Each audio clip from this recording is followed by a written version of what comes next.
Hello, I'm John Gatto, and I travel by the name John Taylor Gatto for reasons I'll explain in a minute.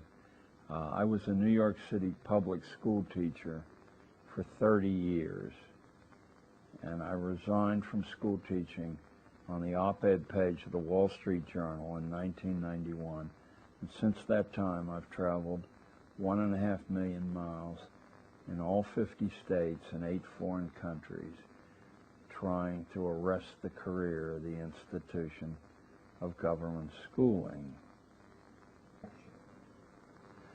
One of the really useful pieces of research that I've engaged in for the past 11 or 12 years is studying the 18 or 20 elite private boarding schools that set the tone for approximately 300 such schools and produce a substantial chunk of our national leadership.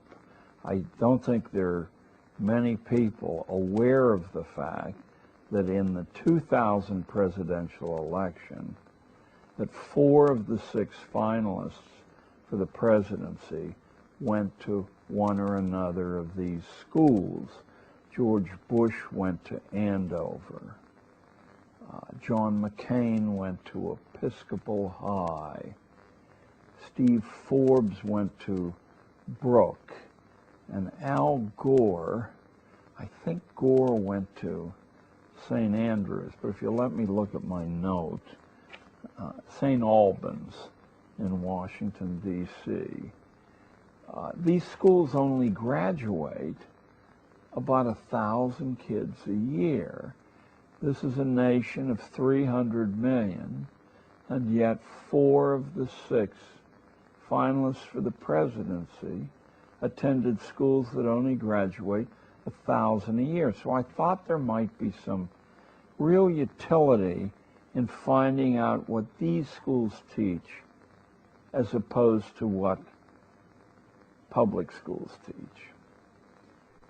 And that job proved to be much easier than I thought. So I'd like to share with you the 14 principles I discovered that are universal among these schools. Even though each is quite a different animal than the next, they all concentrate on these 14 themes.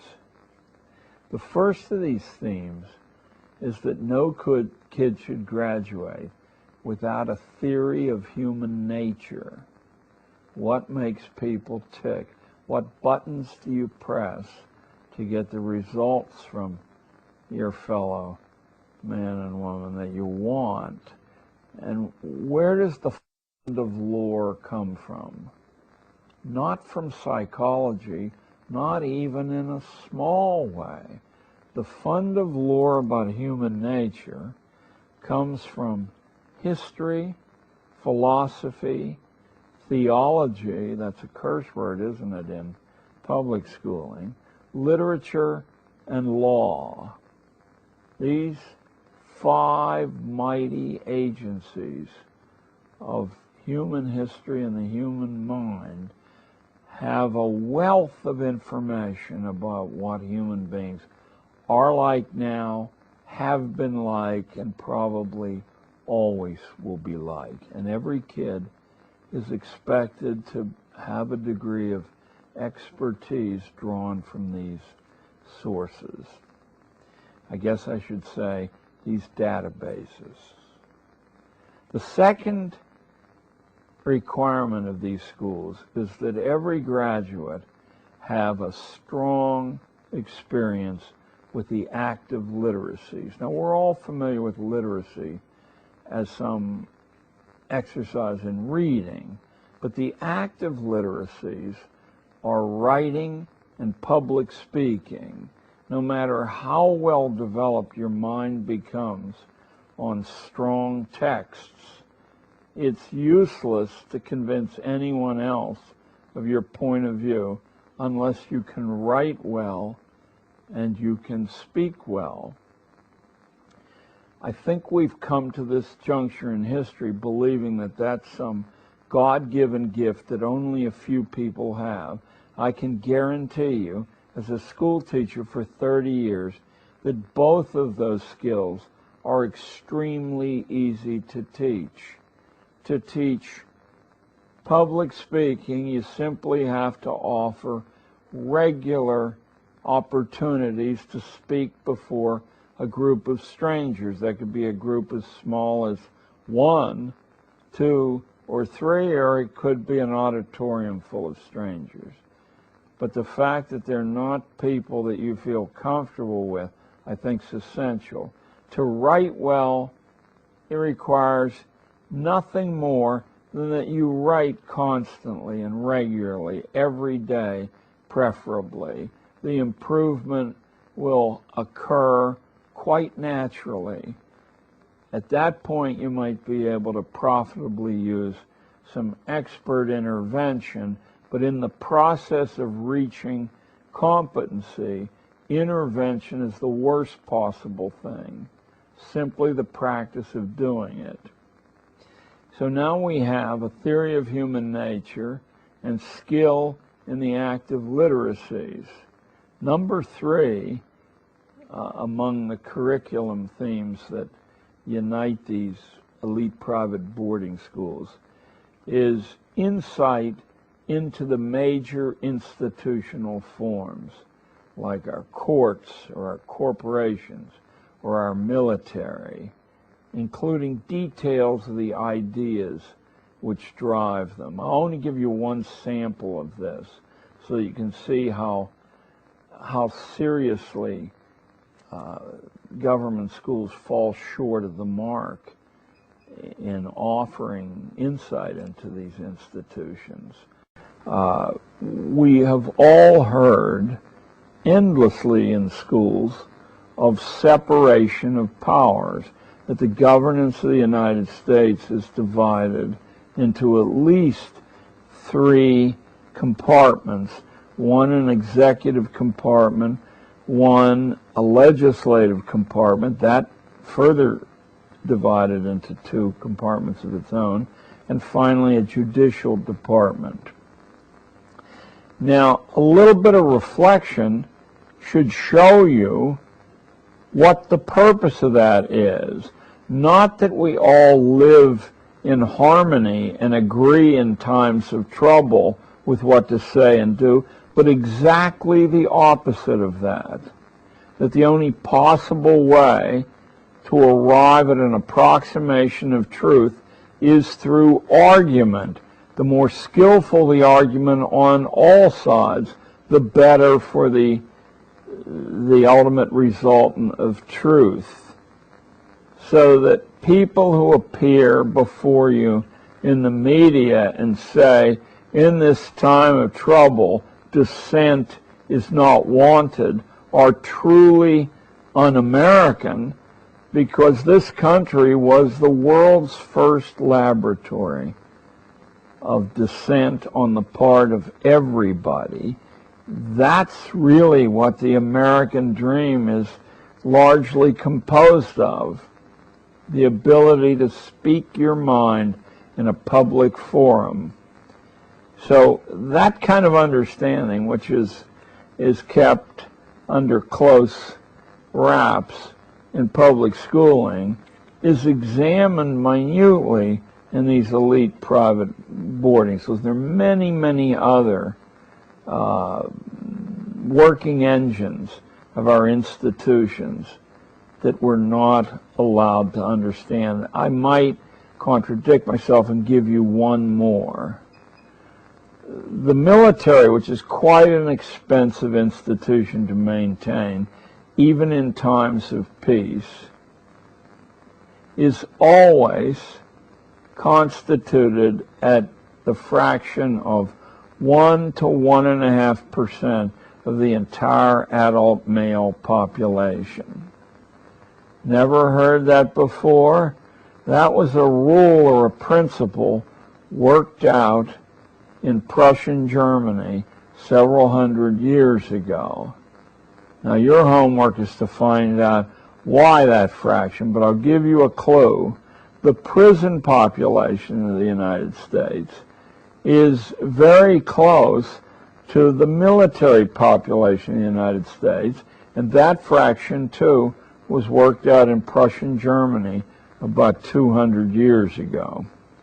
So you should expect the teachers that impact on your kids to be aware of these things and hundreds more like them, and to make that the meat of their contact with kids. And if you're homeschooling, do your homework. And that's not meant to be sarcastic. You'll grow each time you add one of these concepts to your own mental base.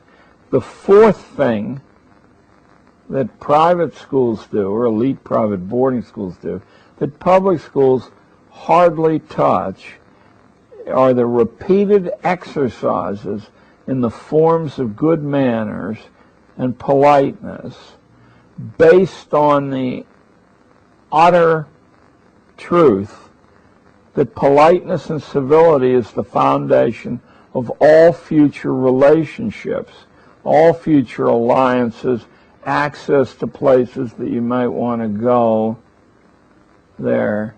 Now, don't tell me, well, that's just common sense, because any public school I've ever been in, and I've been in hundreds, is a laboratory of rudeness, cruelty, sloppiness, coarseness.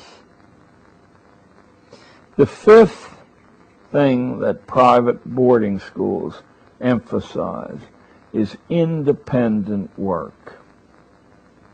Think again about the possible reasons for that. In public schools as we know them, the teacher is charged with about 80 to 90% of filling the time available, one way or another, and all the choices of the teachers. But in independent private boarding education, that ratio ideally is reversed. It probably never is completely reversed, but the weighting is shockingly different. The kids do most of the work. They're expected to do most of the work. They're expected to be resourceful enough to use the work of other kids also, not in public school. The sixth principle is that energetic physical sports aren't a luxury or a way to blow off steam, but they're absolutely the only way to confer grace on the human presence. And that grace translates into power, into money later on. I was talking to David yesterday about the perception of George Washington as a very average mind among his own contemporaries, but nobody said that his physical presence was average. Washington, in his diaries, tells us that the two most important things that made him George Washington were deliberately selected. One was horseback riding, and the other was ballroom dancing, because it conferred a commanding physical presence on the person who could do those things well. Also, sports teach you practice in handling pain, in dealing with emergencies which occur regularly in sports. The seventh curricular theme in elite private boarding schools is a complete theory of access to any workplace or any person. You'd do better off than reading a civics textbook to set a kid the challenge of getting a private meeting with the mayor of Los Angeles and let him work for a year on constructing an access to the mayor. Does that sound fanciful to you?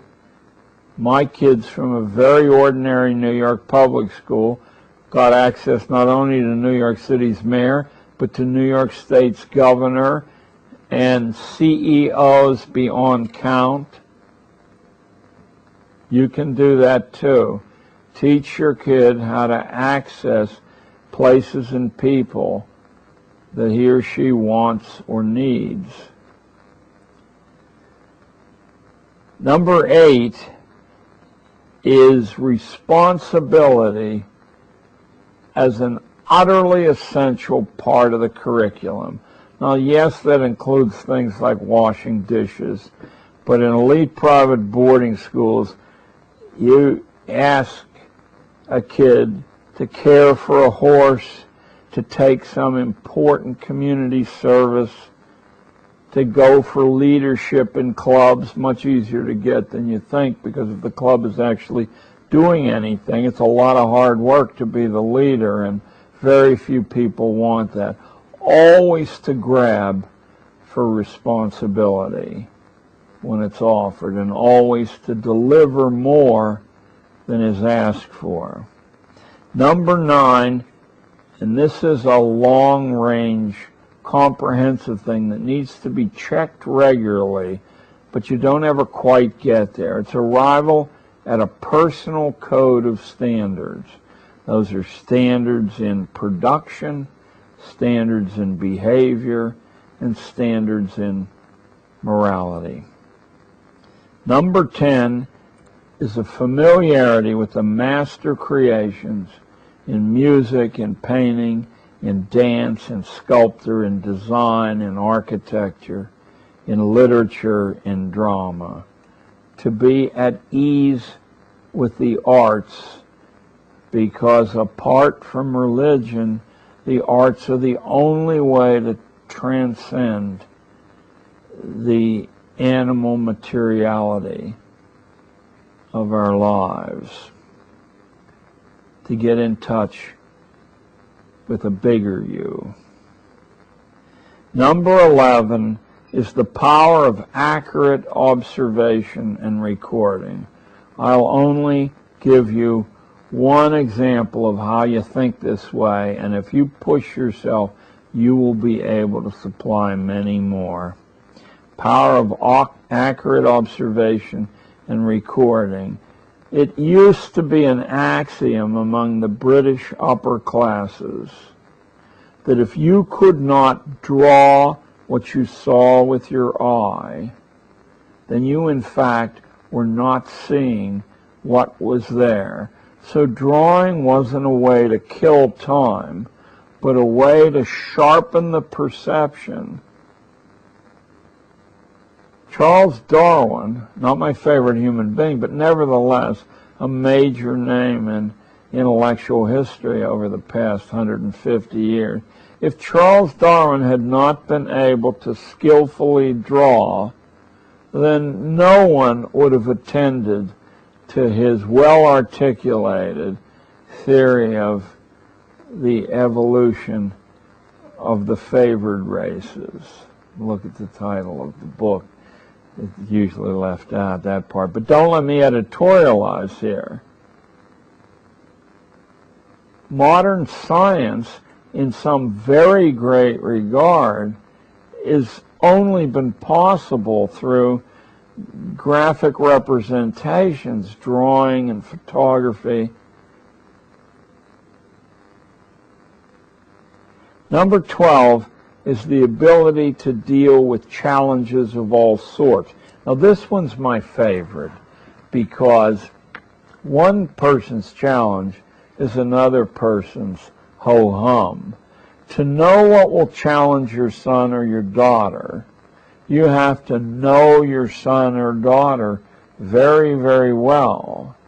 If you have a kid who's painfully shy, obviously public presentations are the challenge that the kid needs as a corrective to rather than live the rest of their lives.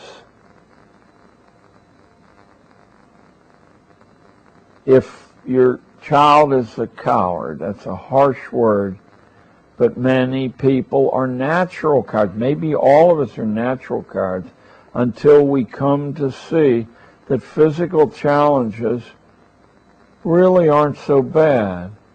And if they hurt, they don't hurt that much. Teach your kid, if he gets knocked down, always to stand back up. If he gets knocked down again, to stand back up again. That would be a challenge. But challenges are different for different people there.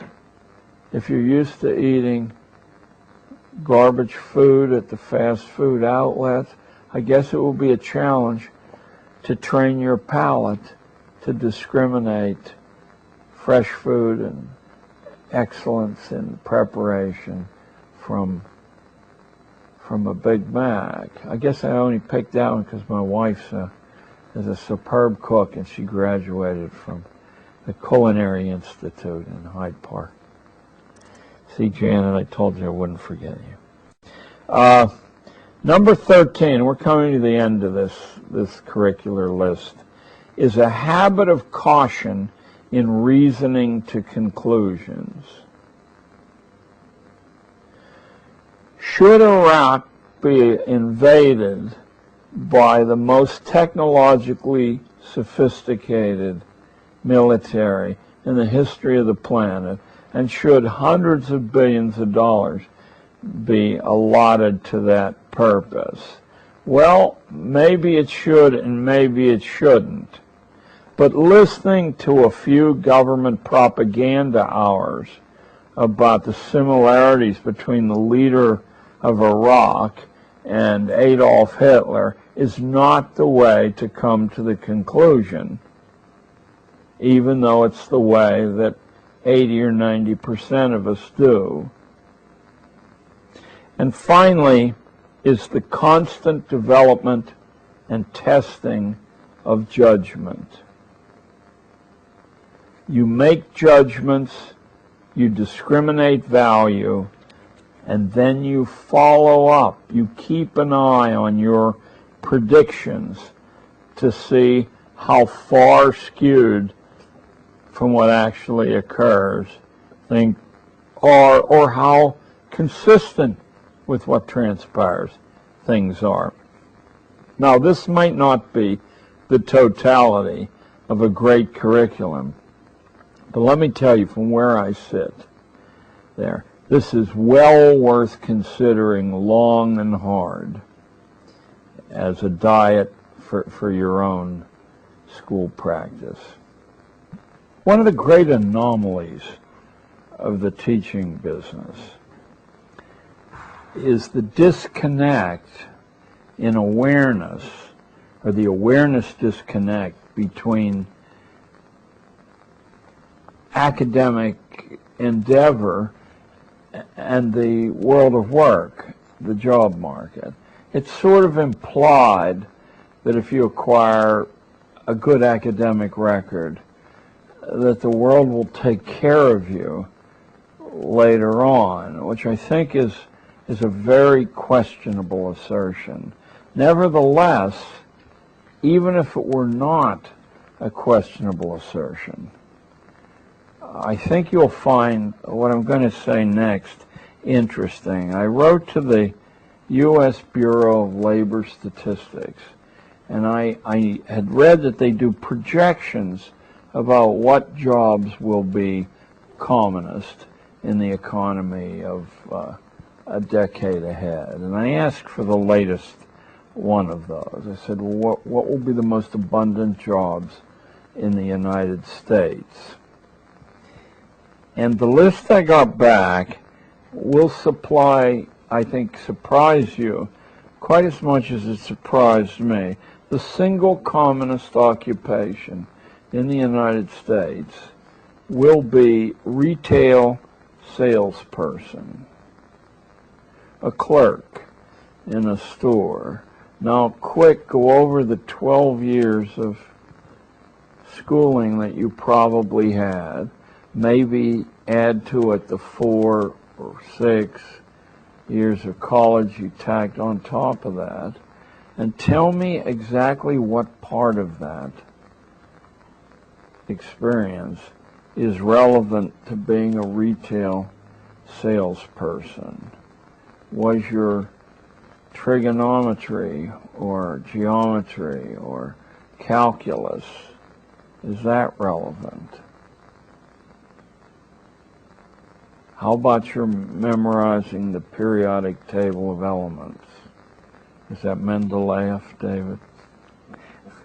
Okay, the number 2 job in the United States will be registered nurse, which is kind of interesting. I've always felt in my own life that the nurse was far more important a part of the medical team than the doctors I encountered, present company accepted there. But once again, if you try to find a fit between the diet, the scholastic diet, and what's required of a nurse, there's a bit of a disconnect.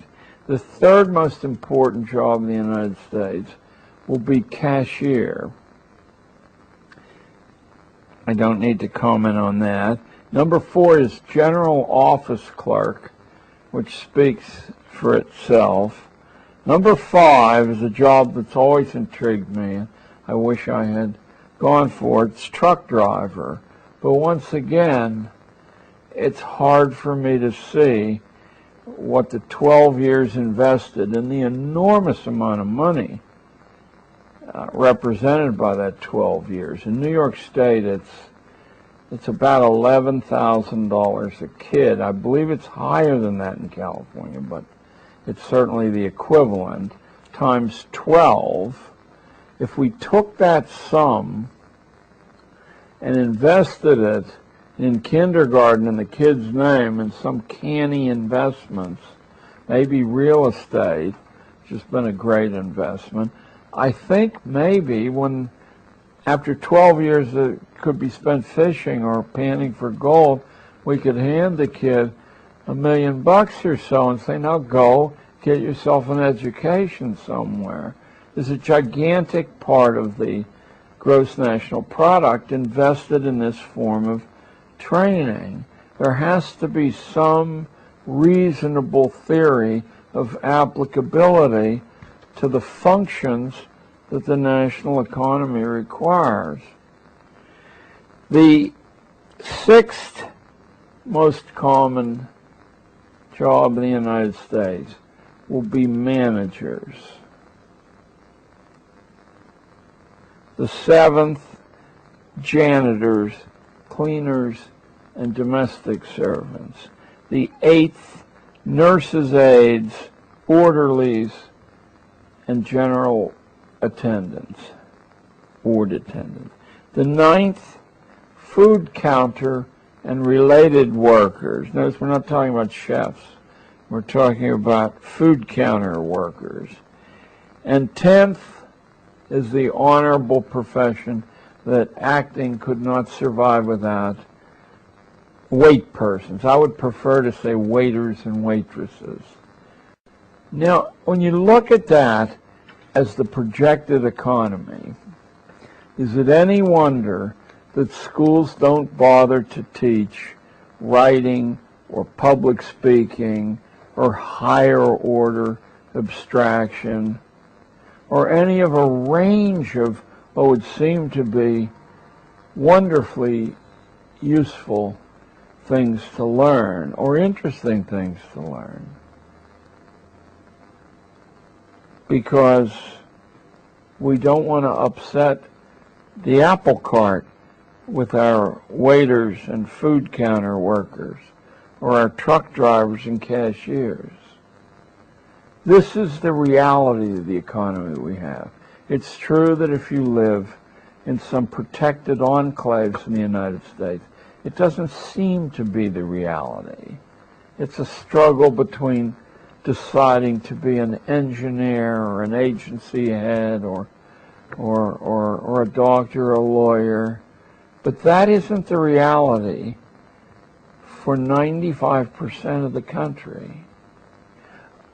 I'd like to tell you now about the techniques I devised to try to break out of this trap myself as well as the kids, how to break out of the trap of these conditioned responses, this dependent thinking.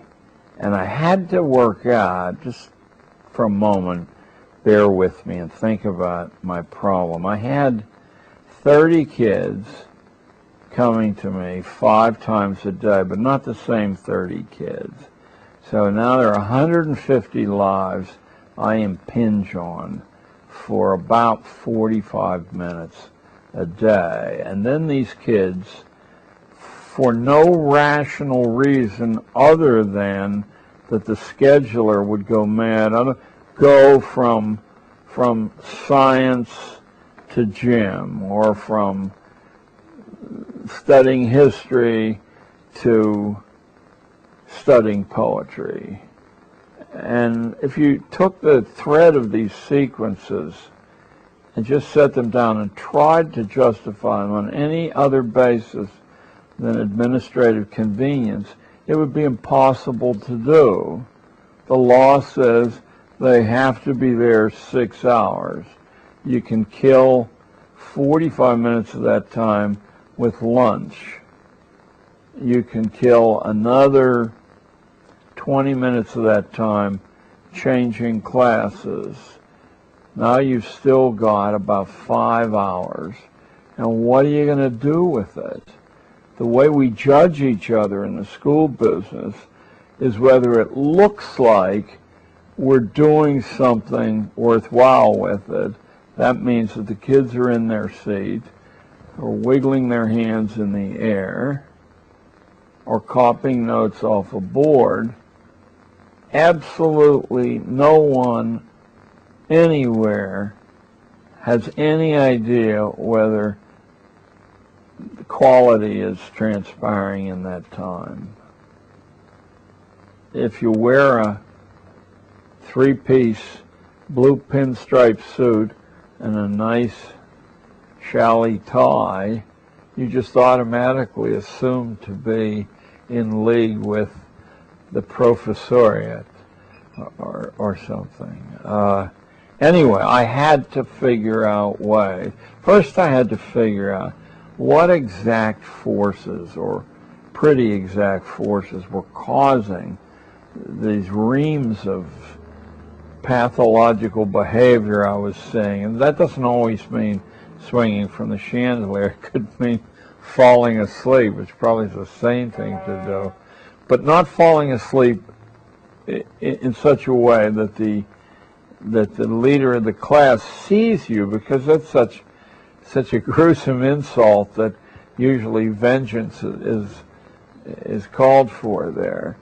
So how was I going to get the kids to develop independent characters and sound characters and independent minds? So I began to work with the mechanical possibilities. One of the first things I did, I hypothesized that the arrangement in long lines and rows, ranks and files, might very well have a bad effect on the energy in the people so ranked and filed. We've all had the experience of sitting around in a circle, and that does seem to release different energies. But I began to experiment with the variety of ways that I could arrange the classroom furniture so as to produce, hopefully, a different kind of psychic resultant, that the kids would be more into things, that they'd be broken away from their mental fantasies of a Big Mac or McDonald's or the porno on the internet, and could join in the collective consideration of an idea there. And I came up with about 12, which I won't bore you with going through 1, 2, 3, 4, 5. If you just take 30 little squares of paper and you put it in a confined rectangle, you could get some of the ideas right away, and eventually you'd come up with all the ones I did and more. But those would include simply stacking all the furniture in the back of the room and not allowing its use, so that you had to crawl or lay on the floor or sit on the floor. And so that did in fact produce, since I changed the furniture every single day, that was when I was young and strong, I changed it every single day, I found that in a very short time, several weeks, the classes were coming into my room, and they were absolutely expecting, they were more alive and alert than I had ever experienced in my own time. So now what I'm after is some different ways to provoke these responses that are less efforty than moving the furniture every given day. And obviously that's only a small part of a whole. The first thing I saw as an enemy of mental alertness was that we have fixed time, fixed space, fixed sequencing, fixed text to work from. And I decided to make the time, the space, the sequences, and the text completely variable on an individual basis, but you had to negotiate with me for it. So a kid could come in who spent all his time drawing comic books in my room, but being pretty discreet about it. There, he could come in and say, I want one day a week to go to the public library at a time when no other kids are there during the school day, sit in the art section, take down all the resources on graphic art, and put myself through a high-level program of learning perspective and the dynamics of coloring and so on, of graphic arts. He would have changed the sequencing, the space, the time, and the text selection of his school day, and that was one of the projects that I allowed. I had a standing offer that anyone who wanted to, who was deeply engaged in a piece of work in my room, that I would find space for them, if they chose, to continue on that work until it was finished or until they were much further along, rather than being picked up at the sound of a bell and dropped in a gym class or an art class or a science class or any other class at all, that they could finish what they started. So that was one of the methods that, with great success and a lot of political maneuvering, that I introduced into my classes. Another thing that I inserted about midway in my teaching career is that I would create a project, but I would disperse my kids anywhere in New York City that they chose to go in order to complete that project. If you're a fan of Peter Drucker's management books, this would be Drucker's invention of managing by objectives. The executive selects the goal to be approached and reached, but he does not survey any of the methods at all. He simply says, today we're here, tomorrow we want to be there, get there any way that you can. So some of those things, to give you some examples, one that was outrageously successful was, recall that my kids were 13 years old, and I said, in 5 years, which is 1,825 days, Some of you go off to college, and some of you go off to a job, but all of you are going to have to find a place to live unless you want to hang out at home, which not many of you will want to do. So you're going to get an empty space, and you're going to have to convert it very quickly, all by yourself with no prior experience, into some reasonable approximation of a home so that you won't be ashamed to have friends in or a girlfriend over for dinner or whatever. So what you need to do is not only find out what the objects required for that are, the functional ones and then the ones that you would add to realize your personality, but you're going to have to find out approximately what their prices are going to be. Then you're going to total the amount of that, and you're going to find yourself facing a whopping bill that very few of you could conceivably hope to reach. But rather than me telling you what it is, go anywhere in New York City. I'm going to give you a 2.5-room apartment, and you'll be lucky in New York City to get a 2.5-room apartment. You're probably talking at the cheapest $1,500 a month rent, and probably more like $2,000 a month rent. Well, that's $24,000 a year. To get $24,000 after taxes, you have to make, I don't know, $32,000, and then of course you have to eat and clothe yourself and get around.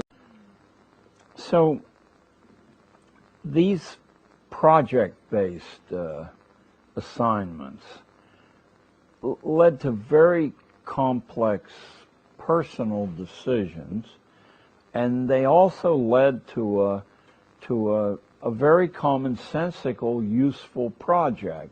In this case, each kid would have a floor plan of an apartment, and I made it as realistic as possible by cutting floor plans of apartments out of the Sunday newspaper real estate sections, and then I would ask them to construct little colored paste-ons for chairs, for sofas, or for whatever else they wanted in the apartment, and they were to submit that to me with an itemized bill and a total sum, including sales tax, that they would require. What we quickly were able to come to the conclusion is that in most of my classes, nobody could do that. I then said, but you will have to do something like that, so you're going to have to be resourceful and figure out how the millions of people turned loose on the work market every year manage to do that. It's true some stay at home for a few years, and it's true that some get a helping hand from their parents, but it's also true that a whole lot of people can't get help from their parents because the help is impossible. So what are some of the other solutions? Teaming up so that 3 people share the same space cuts the costs considerably for each individual. That's certainly one thing. Improvising the furnishings or scavenging discarded but still useful things from, not just from dumpsters, but from people who constantly in a commercial economy like this one are ridding themselves of perfectly useful furnishings, air conditioners, you name it, someone is throwing it away at any given time, or virtually throwing it away by selling it for pennies on the dollar. And there are regular sales organs. Now some of them are on the internet, but they're regular paper sales organs that collect these things. As I was driving up to David's today, I passed 3 lawn sales, and I quickly spotted, if I weren't 3,000 miles away, a couple of pieces of furniture that I'll bet I could have walked away for 10 or 20 bucks with, that I would be happy to have back in New York. It's just that the airplane might not be happy to provide carriage for it. There are other projects besides this that were really outrageously successful. One of them was, this was a private one, was analyzing the characteristics of publicly accessible swimming pools. I had a girl who was interested in nothing except becoming an Olympic swimmer. Nothing at all. She had no interest in any schoolwork at all. But I said, what are the best public pools in New York City? The 5 boroughs. I mean, it's 300 square miles. And she said she didn't know. And I said, well, as a swimmer, how would you determine whether a pool was excellent or good or mediocre or bad? And what are the characteristics you'd spot? And she was able to name 6 or 7 of them. And I said, well, suppose you take this checklist that you created and you spend the next couple of months going from swimming pool to swimming pool, creating a consumer's guide to public swimming pools in New York City. I said, I would be certain that there would be local magazines interested in paying you to print that. Maybe even a little guide that could be sold on bookstalls there. So that was outrageously successful for one person. One of the things that everyone liked to do was to shadow either their father or their mother, or occasionally an uncle or an older brother or sister at work. Shadowing means you don't say anything. You travel around with that person and you log exactly what that person is doing. Made 10 phone calls between 9 a.m. and noon. Spent an average of 3 minutes, shortest 30 seconds, longest 8 minutes. You log everything the person does in their job, and then at lunchtime or after work, you say, I saw you do this. What did this mean? I saw you talk to this person in that office, and you were visibly nervous. Why was that? I learned how to do shadowing from going to the Department of Labor's 2-volume job dictionary, which is in every public library in the United States, and either in the front or the back. It's been so many years, I don't remember. There are pages and pages on how these job descriptions are created. The job dictionary will list every job that you can conceivably imagine and its performance characteristics, its access. It's the kind of book that libraries buy and probably no one ever reads, you know, to their loss, I think. But I wasn't interested in the jobs. I was interested in the methodology, because I knew I could then sell that as highly professional research work. And we did that. We created a talking job dictionary every year. There were about 5 years when my interest was high enough to do this project. A talking job dictionary that we then donated to homes for blind kids, and they could hear, you know, Billy Bowman talking about the job of being a fireman, what its challenges were, what its low points were, what its income cycle was, what you needed to offer as preparation to be able to compete for the job. I think it was a marvelous project. Obviously, it could be done anywhere. I never found a kid who wasn't completely absorbed in shadowing. And then if you recall, when we talked about private schools, we talked about methods of access. It's a natural dovetail that if you decide you want to shadow a news anchor at a news network, how do you get access to that person, and how do you convince them to allow you to spend a day in the station?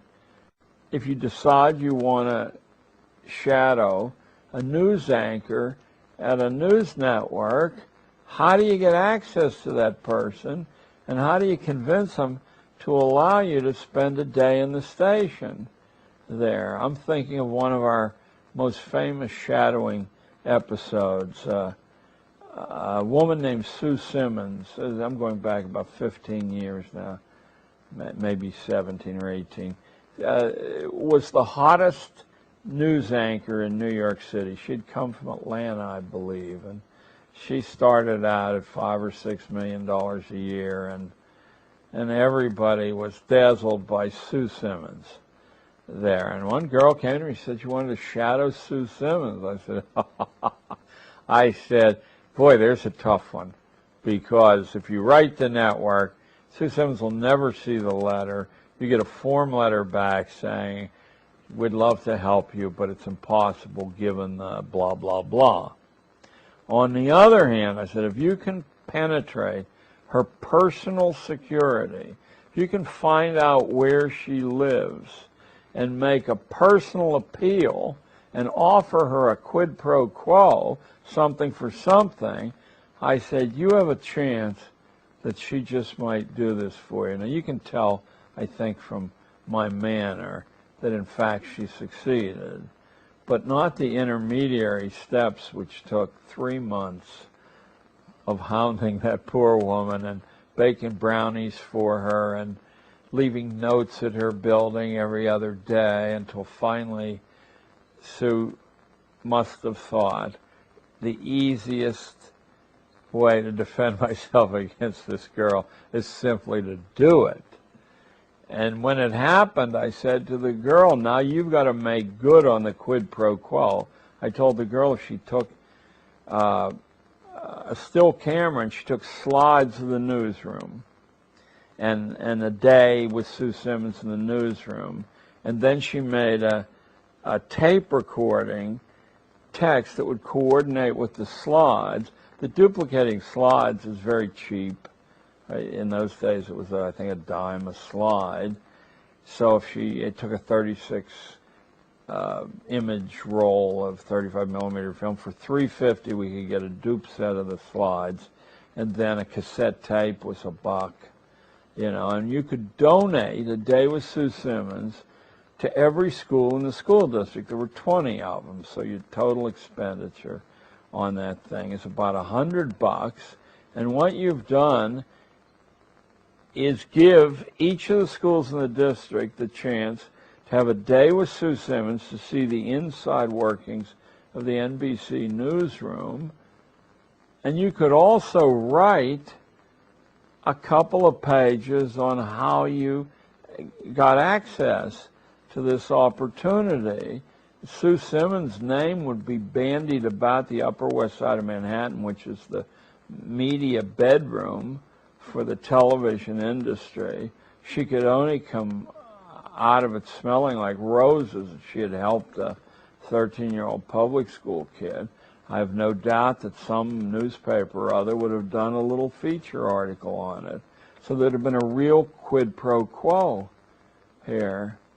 And indeed, all those things happen. But it gives your life a kind of a treasure hunt aspect. It's amazingly exhilarating.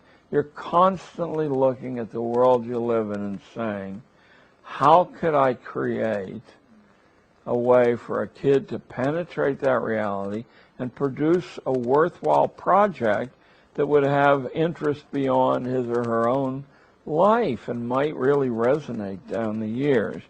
So that's one of the things I did. Field curriculum, I called that. I realized that the lack of responsibility in these kids' lives was leading to a lot of the pathologies that I saw. To not to be useful is to be useless. That's not just a play on words. It's true. You either have a function or you don't. You either have a function that's real, or you have a phony function, copying notes off a blackboard, or pretending that embedding yourself in this institution for 12 years is the only and best way you can develop your mind. That's nonsense, and we all know that. So I looked for ways to bring this about. The next thing and the way I discovered was apprenticeships. I rediscovered the wheel, what had been the staple of Western education, and probably Eastern too, for that matter, for millennia, apprenticing yourself to somebody who knows how to do something. Now, certainly I didn't have the power or the inclination to assign a kid for a year, but to assign a kid 1 day a week for a year, which adds up to 40 days out of the school year, or 8 school weeks, I thought was a fair exchange. And for those kids who were too emotionally inadequate to do that, I conceived of the 1, 2, or 3 day apprenticeship, where someone would take the kid in and let the kid see what the nature of that, whatever that business or specialty was, and explain to the kid how decisions were made in exchange for some service. I would tell the kids, if you just take and go away, you're not only a nasty human being there, this really won't stick with you. You always have to come to somebody with a quid pro quo in mind and say, if you'll do this for me, I'll do this for you. And of course, kids will always say to you, kids can't do anything. But in fact, there are many things they can do, among which I'd say the principal value is just to ask penetrating questions of an older person. Because all of us like to lay our lives out in the air so that other people can live schematically what we went through. Everyone loves to do that. It defines us. The next thing I did, but only for a few kids, maybe 5 a year, because it's much more difficult than an apprenticeship. You'll find that getting a short-term apprenticeship is very, very easy to do, much easier than you imagine. But getting a mentorship where there's like a family exchange, like someone steps in as a godfather or something, and for regular times each week, there's a intense personal relationship. These are much, much harder because the person committing to them will be aware that this isn't just something I can do with my left hand. Like to get an apprenticeship with an auto mechanic, basically it's just to let the kid lean over the hood and see all these wonderful things being manipulated, and then the guy says, and this is this, and then you go on. But to open yourself the way a mentorship but it's worth trying, because those are transformational experiences. Then we did whole class projects. I said, what could 30 kids or 150 kids in some cases, what could they accomplish in 1 or 2 or 3 days that would make a permanent change or a visible change for the better in the life of this city?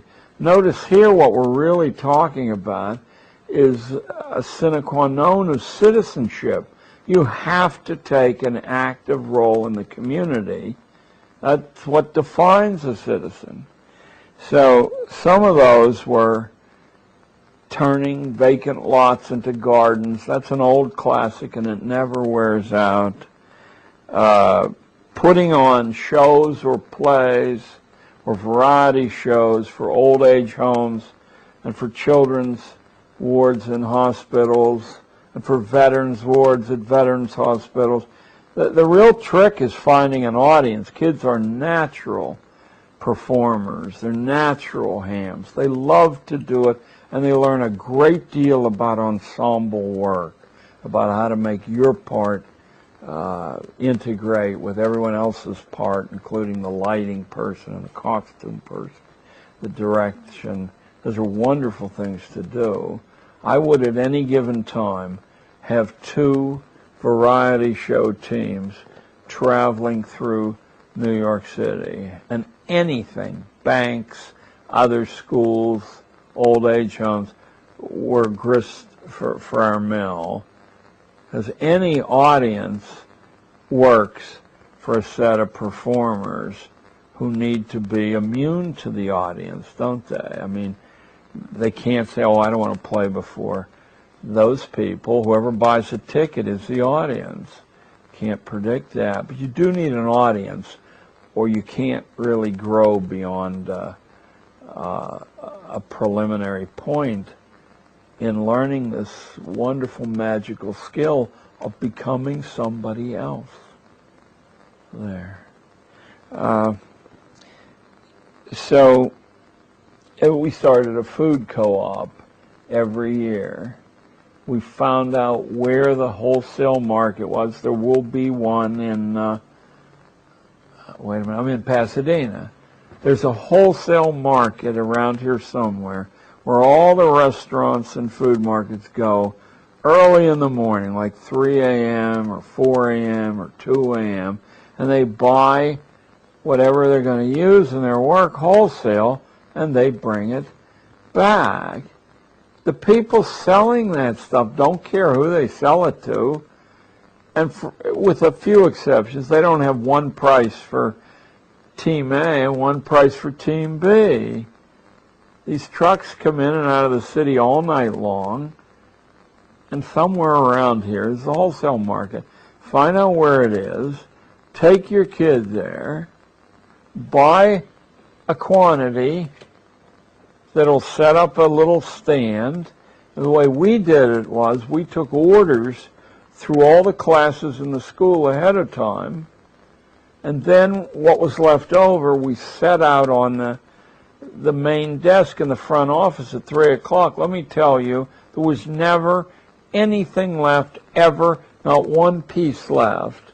Most of the stuff was pre-sold, of course, because you can offer people about a 20% break on their food raw materials, and it's much fresher than if you pick it up through a food market, because they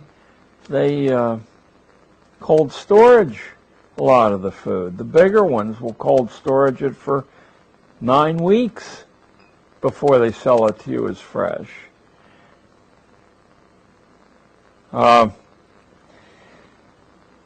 I insisted on substantial community service 1 day a week, and that almost invariably was a loan.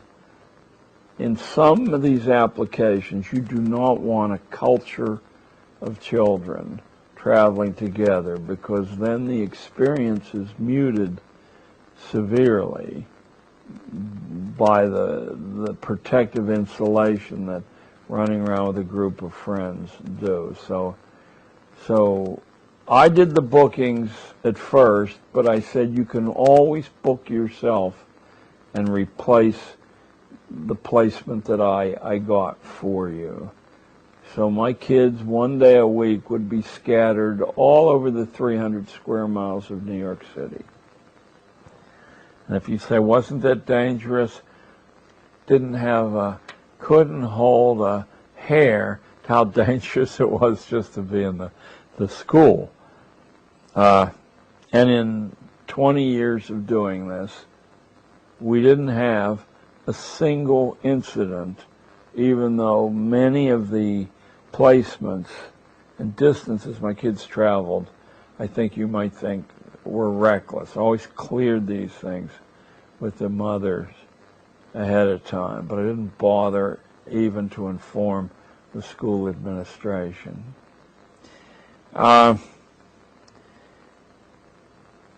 Parent partnerships on school time. Now, if you're homeschooling and you're watching this, this is what you do all the time. But in the position I was in, I saw that the institution of forced schooling had as one of its logics that you would weaken the connection between the student and their family. So I tried to create a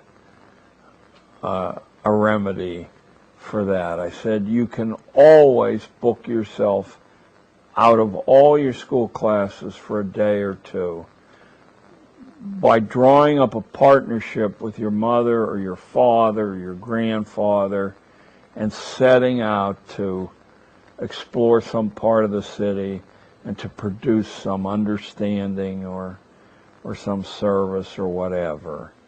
What you have to do is design an application, and I'll be as fair as I know how to be. If it looks to me that that was the equivalent or more of what I would have asked and expected from you in the days you were there, off you'll go.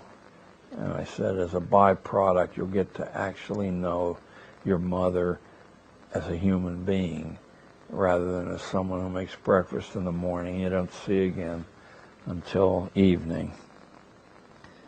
I had a standing arrangement that you could always exchange school time for starting a small business. And if you think there aren't a number of small businesses that kids have an advantage over older people in, then you're quite mistaken. They don't pay rent or upkeep. They can offer many services that are essential and substantially undercut professionals offering the same service. Think only of, well, Los Angeles is a city of homes, I guess. But New York City is a city of apartment buildings where you'll have 75 or more families living in one vertical unit. Now imagine that you have to move out of one of those places. Not easy to do. There's virtually no parking at all in a substantial part of the city without risking instantly being towed from the spot. And secondarily, the city's a bedroom community for many old people without families, and often for spouses without their opposite gender number. If you're a 75-year-old woman and you want to move from the 14th floor to the 3rd floor, you have an expensive proposition on your hands. But let me tell you, a team of 13-year-old kids can do the work 3 times as fast as a professional team, and you can pay them a fair amount, but that fair amount will be a tiny fraction of what you'd pay. Now, here's a service that's utterly necessary, probably thousands of times a week all over New York City, and people grieve when they can't meet the terms of that service. Here's a wonderful business that schools could encourage. How about pet sitting? What do you do in New York City with your goldfish when you're going away for 3 weeks? How about your dog? How about if you're going to be in the hospital for 2 weeks? Does everybody, as they do on sitcoms on television, have a friend they can call and say, take the dog? I guarantee you, no, that isn't true. And many people would feel leery about asking a friend to do that service, or frightened. I first learned about the possibilities of kids and work as a substitute for curriculum when back in 1968, I learned of a 13-year-old boy who was making $26,000 a year walking dogs, except he never touched a dog. He booked the dog walking. He hired school kids to do the dog walking. He trained them how to walk 2 or 3 dogs at the same time with one of those little appliances. And he took, I think, 50 cents a dog. At the time, his father was a postal clerk, I think making $15,000 a year. Remember, it's 1968, it's 35 years ago. And his mother had some other low-paid income. The 13-year-old boy was making more than his mother and father put together. His name was Brian Bantry, and he became a Broadway producer with his capital that he accumulated. Oh my. There's just a few more of these. These are a menu of methods that can be substituted for standard academic curriculum, but most of which, in fact, the standard academic curriculum can sit right on top of. You don't have to be mutually exclusive when you do these things. Experiences with solitude. I knew from reading and from my own life that without the ability to be alone by yourself, that you're in for quite a substantial amount of grief in your life if you don't learn to appreciate your own company. But you're also missing, I think, one of the developmental steps in having a reflective mind, because the answers that come quickly, or the answers that come to you through brainstorming with other people, are not always, but most always, exceedingly shallow takes on whatever the question at hand is. You know, they may seem satisfying as they happen, but as you try to apply them, they're very often unsatisfactory.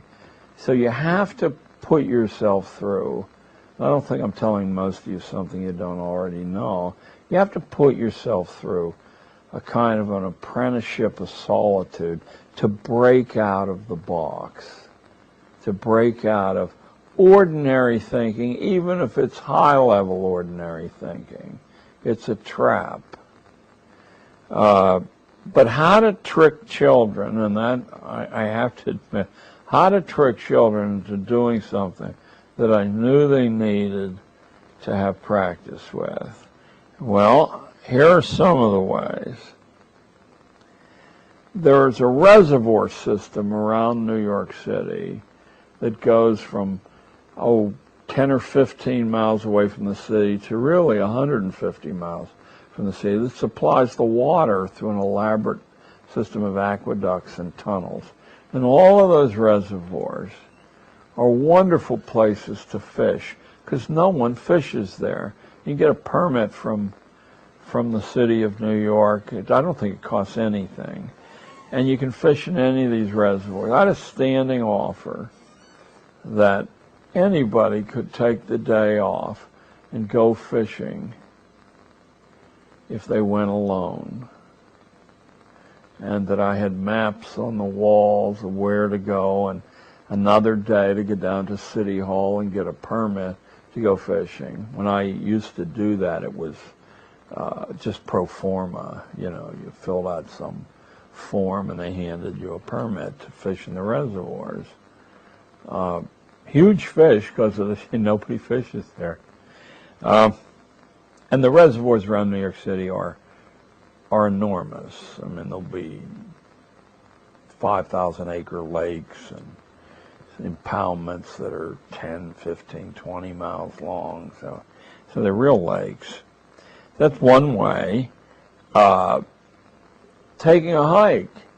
You want to get down to City Hall and try to get in and see the mayor, or just watch the city council, which is a slam dunk. You can just do that okay with me. You got to walk. From my school to City Hall was about 10 miles. If that seems like an inordinately long walk to you, then welcome, I guess, to the 20th and 21st century. That would be a jaunt, historically, for people who wanted to get around. We've lost the use of our legs, and we've certainly lost, I think, the confidence that if you just put one foot in front of another, sooner or later you'd be in California. And not that much later.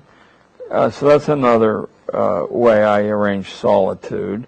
You could always go anywhere in the city and map a future place that someone might want to visit. You could go to the court area and map the location of the courts and the entrances and so on. Or you could go up to Columbia University and create a map of that campus that a kid could use with a little bit of acting ability to just walk on and live as a college student.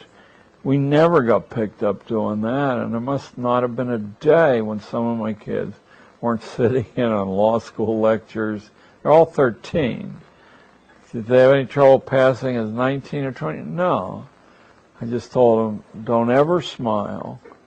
Use a clipboard instead of a notebook. And strike arrogant poses. I said, you'll pass as a college student. The last three things I kept as colors on the palette, or the last two, were utterly independent study, not where I participated in the creation of a menu of alternatives, but where the kid from start to finish conceived the expedition and conceived the way to judge it. And finally, experience in how to kill time. I call it improvisational play. You got 3 hours to wait for your job interview. You're out on the winter beach at Coney Island. There's nobody else there, but there are waves, there are birds, there's sand as far as the eye can see, and no people. You know, how do you fill these bits of time? Because you're always afraid of. You see this as a cousin to solitude. If you're always afraid of doing these things by yourself, then you've become lifelong dependent. You're one of those people who can't be seen on the street without a cell phone, and I would cheerfully murder you if I thought I could get away with it. Okay, those are the 12 action themes of what I call the guerrilla curriculum. If you would like to operate as a guerrilla inside or underneath the radar of the government system, these are 12 ways to do it. Over the 11 years since I retired from school teaching, we're into the 12th, I had to find a way to distill the lessons that 30 years of classroom school teaching taught me. And for want of something better to do, I began writing books and going on an endless lecture tour, which has really taken me around the world, but it's taken me into every corner of the United States. The books that I've written during that time are all still in print, and they're available at my website, which I believe I told you was my name with the 3 W's and .com, or they're actually available from Barnes & Noble, but I'll sign them if you order them from the website. I'm going to show you in order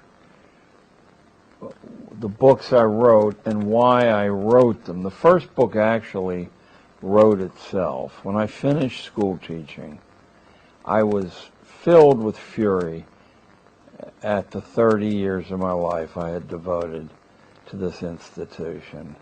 I had trouble going to sleep at night because I was so angry, and I had trouble getting up in the morning and greeting the new day. I woke up angry and I went to bed angry at night. So I thought I'd discharge some of this anger by trying to catch lightning in a bottle, trying to make the experience of 30 years fit into an essay called The Psychopathic School, in which I described the pathologies I thought grew out of this kind of confinement experience. I had no sooner written that and used it as a Teacher of the Year speech when a little magazine reprinted it, and somehow the magazine got to India, and I got a call from Nehru University saying they would like to use the talk as a graduation address. And furthermore, they'd like to publish the talk as a little book, a chapbook, but that it was kind of skimpy to fill a whole book. Did I have a few other essays that could wrap around it, could be a setting for the psychopathic school? Well, I thought about that, and it occurred to me that as I described the pathologies that school children display to an incredible degree, I hadn't written about my part in creating those pathologies. And so I wrote a second speech, which actually became the New York State Teacher of the Year speech, and it was published elsewhere. And soon there were 700 versions of it circulating the world there. So I had done a piece of the undone work by fingering myself and my colleagues and our role in creating these pathologies. There were other aspects of the school business that weren't so obvious as crazy children and crazy school practices. And I thought I owed it to a book to deal with those two. So in 5 different ways, I distilled my school experience, and it became Dumbing Us Down, the Hidden Curriculum of Compulsory Schooling. And even though the publisher was a small publisher and never spent a nickel on advertising the book, word of mouth has caused to date 150,000 copies of this book to sell. The second book, The Exhausted School, and here you see me when I was a little bit lighter in weight in 1991, in white tie and tails, the only occasion for me ever to wear white tie and tails in my life. I've worn a tux a number of times. This is on the stage at Carnegie Hall. I had just exited the teaching business in July, and I wanted some way to make a public mark, sort of to draw my toe in the sand in some public arena and throw down a gauntlet to the school business. Now, it's bizarre to think of a junior high school teacher renting Carnegie Hall in New York City to do that, but I knew if the venue wasn't celebrated, I sure wasn't celebrated, so there wasn't much likelihood of this gauntlet ever being picked up and examined. Fortunately, some of my former students came up with the money to hire Carnegie Hall. If you're ever planning to do that, I want you to know that it's the most heavily unionized concert hall, I'm sure, in the world. There are thousands of pages of union regulations. If you go 60 seconds over the limit of your performance, you owe $15,000 more. If you want a piano on the stage to play a number, that's $6,000. We did pay that, and we had Mozart as the backdrop as the audience came in, and during the intermission at the end as they went out. I said, as long as I'm going to get into a monkey suit, white tie tails, I may as well go whole hog. And anyway, it wasn't my money. Isn't that a school teacher for you? The Exhausted School wasn't a solo performance at Carnegie Hall. I drew together, I believe, 6 alternatives to institutional schooling that were up and running and were quite successful, and I wanted the audience to see that there were a whole variety of ways to do this education thing. So my own words are about a third of this book, and the remaining 2/3 come from the Holt people in Boston and from the Waldorf people, from their training college in upstate New York, and from other examples of a different way to do this thing. The third book I wrote also wrote itself. This is an assemblage of speeches I made between 1992 and 1999, each one of which attempts to examine some aspect of this wacky institution. Now, every piece of this will resonate with some part of your consciousness if you went to public school. In other words, my goal is not to tell you things that you don't know in this book. It's in fact to have you ask yourself, I've known this for years, why haven't I done something about it? I hope someday to combine dumbing us down and a different kind of teacher and have a book-sized book. The last book took 10 years to write. I began it slowly in 1991, and by 1993, I was working around the clock, 7 days a week, January the 1st to December 31st. It was the principal activity of my life, the underground history of American education, which is 310,000 words long, and in fact at one time was 600,000 words long. When I looked at this pile of typescript pages, I said, nobody is going to work their way through this book. So I picked out hunks of it and threw it away. But the 310,000 words that remain constitute a mosaic that adds up to an explanation of all the inexplicable aspects of schooling, from standardized testing to grading to a trivialized curriculum, and on and on.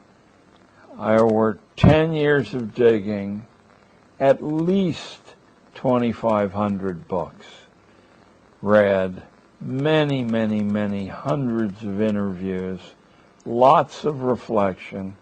It's a full-time job of 10 years.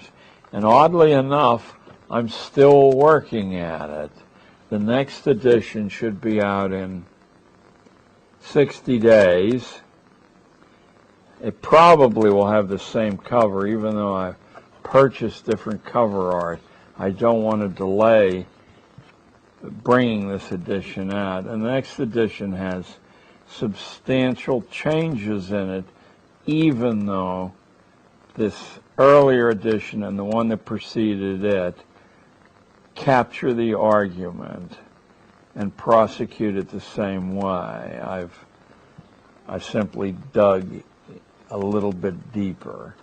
Also, I corrected the misspelled words and the bad grammar, which is very embarrassing for an English teacher. So I'd like to read a little bit of the table of contents of this book so you can get some sense of how it differs from the first three were really personal expressions based on the-site observations, a bit of research, more than a bit, a fair amount, but it was fresh from the job.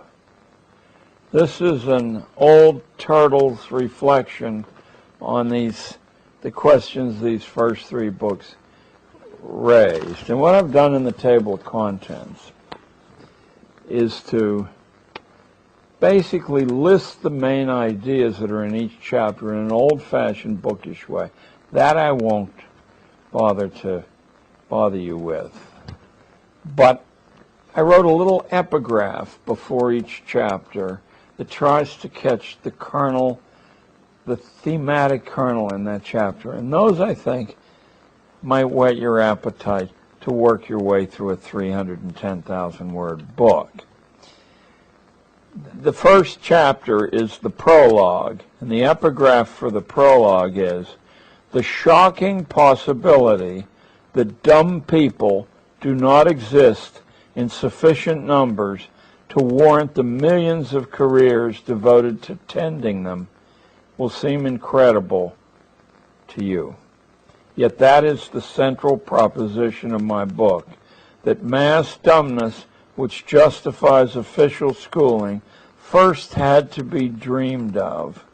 It isn't real." First chapter is called The Way It Used to Be, and in that I attempt to reach back into American history and show the contrast between the expectations of young people growing up 200 years ago in this country, not globally, and what we're doing today. And the epigraph for The Way It Used to Be is, "Our official assumptions about the nature of modern childhood are dead wrong. Children allowed to take adult responsibilities and given a serious part in the larger world are always superior to those who are passively schooled. At the age of 12, Admiral Farragut got his first command. I was in 5th grade when I learned of that. Had Farragut attended my elementary school in Monongahela, he would have been in 7th grade." Chapter 2 is called An Angry Look at Modern Schooling. And the epigraph is, "The secret of American schooling is that it doesn't teach the way children learn, and it isn't supposed to. It took 7 years of continuous reading and reflection to finally figure out that mass schooling of the young by force was a creation of the 4 great coal nations of the 19th century. That's the United States, Germany, Britain, and France. Nearly 100 years after the investiture of forced schooling in the United States, on April the 11th, 1933, the president of the Rockefeller Foundation announced to insiders that a comprehensive national program was underway to control human behavior. As I speak to you, that was 70 years ago. Chapter 3 The schools, of course, were the agency to do that. Chapter 3, called Eyeless in Gaza, is about the elimination of the ability to read complex material. And I specify exactly how that was carried out. Something strange has been going on in government schools where the matter of reading is concerned. Abundant data exists to show that by 1840, the incidence of complex literacy in the United States was between 93 and 100%, wherever such a thing mattered. Yet compulsory schooling existed nowhere. Between the two world wars of the 20th century, schoolmen seem to have been assigned the task of terminating our universal reading proficiency. And to spare you reading this chapter, I will tell you that under the guise of World War II, the alphabet system of teaching reading, which had worked quite brilliantly and very efficiently for hundreds and hundreds of years, was jettisoned, and it was replaced with a pictograph system where you were required to memorize the look of words rather than to sound out the parts of words. It's a system that simply doesn't work well. It works well enough for you to become an indifferent reader, but never well enough for you to pick up the books that the people who made schooling were familiar with. Chapter 4 explains why I quit, how I eventually became disgusted with what I was doing, even though I was highly honored by the system and given many, many privileges. I became so disgusted with what I was doing that I quit. I lived through the great transformation of the 1960s and watched schools turn from reasonably useful places into laboratories of state experimentation upon children, centers of scientific pornography masquerading as pedagogical science. Treating children as individuals became anathema. The changeover was the fruit of a half-century of social theory in which experts in child development spoke in averages. But there is no mass of children, only individual children. The entire great scam of sociology dealing in social averages is a hideous way to look at your family or your neighbors. There are no average children, and all the stage theories of child development, depending on averages, will bring you to grief if you attempt to employ them either with your family at home or in school. The evidence of our eyes and ears demonstrate that average men and women do not exist. It's a statistical conceit that justifies management.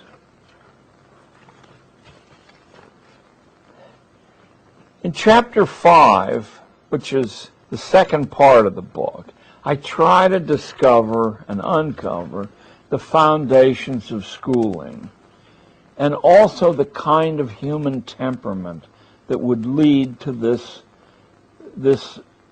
fashion of an institution. This chapter is called True Believers in the Unspeakable Chautauqua. I took the locution True Believers from a book by Eric Hoffer, the San Francisco longshoreman who had a vogue in the national eye of about 5 years in, I believe, the early 1960s. He wrote these very slim, highly intellectual, and quite fresh freshly thought considerations of American national life. And his last book, and probably his most famous, which has been continuously in print for the last 40 years, is The True Believer. The expression actually comes from St. Augustine in a book about war, I believe. From start to finish, school as we know it is a tale of true believers and how they took the children to a land far away. All of us have a tiny element of true believer in our makeup. You have only to reflect on some of your own wild inner urges and see the lunatic gleam that comes into your own eye on those occasions to begin to understand what happens when obedience to those kinds of impulse are made a permanent condition of management. Chapter 6 goes even deeper into this true belief phenomenon and examines the utopian impulse as it occurred globally, but as it particularly occurred in the United States. In the middle of the 19th century, we had well in excess of 1,000 utopian colonies all over the United States. And just for pure pleasure, I'd urge you to pick up one of the many books available that deal with the different sorts of utopian community, because the experimentation on human nature that was undertaken in those communities was borrowed, it was abstracted and utilized by government agencies. The lure of utopia. Presumably humane utopian interventions, like compulsion schooling, which is supposed, after all, to be for the good of children, aren't always the blessing they appear to be. For instance, the invention of the safety lamp saved thousands of coal miners from gruesome death, but it wasted many more lives than it ever rescued, because without that invention, the coal industry would have always remained a peripheral business. They would scrape the surface and leave the rest of it alone. The safety lamp allowed the subterranean depths of the earth to be dug out in little narrow tunnels, and the miner to be relatively safer in those tunnels than he would have been. But if he hadn't have been able to see in those tunnels, he never would have gone into them in the first place. The lamp alone allowed the coal industry to grow rapidly, exposing miners to mortal danger from which there is no good protection. In the year 2000, after an era of safety lamps and other scientific progress, 6,000 miners were lost to cave-ins and explosions in Russia alone. That's twice the death toll of the World Trade Center disaster in New York. What Sir Humphrey Davy, the inventor, accomplished with his lamp was a great gift, but not to coal miners. It was a great gift to coal producers. Chapter 7 tracks the kind of schooling that you and I are familiar with right back to its original production center, which was the militaristic state of Prussia in northern Germany. And from Prussia, delegations from all over the world, east and west, came to see the Prussian miracle, where a small, poor country could produce profitable factories, and in particular, a very well-disciplined and formidable army, simply by passing its young citizenry through forced schooling. And from Prussia, Horace Mann returned to the United States and Japanese investigators returned to Japan, and they installed the Prussian system where it would do the most good from the managerial point of view. In 1935, at the University of Chicago's experimental school, this is the epigraph for Chapter 7, The Prussian Connection. In 1935, at the University of Chicago's experimental school, where John Dewey had once held sway and made his reputation, the head of the social science department published an inspirational textbook called The Life and Work of the Citizen. In its pre-publication edition, and this is the one I'm talking about, because if you get the publication edition, what I'm going to tell you about will have been muted. The title page clearly shows 4 interlocked hands interconnected to form a swastika. And the markings throughout the book for the chapter divisions and also for inter-chapter divisions are done with the fascist emblem, the bundle of sticks held by an eagle.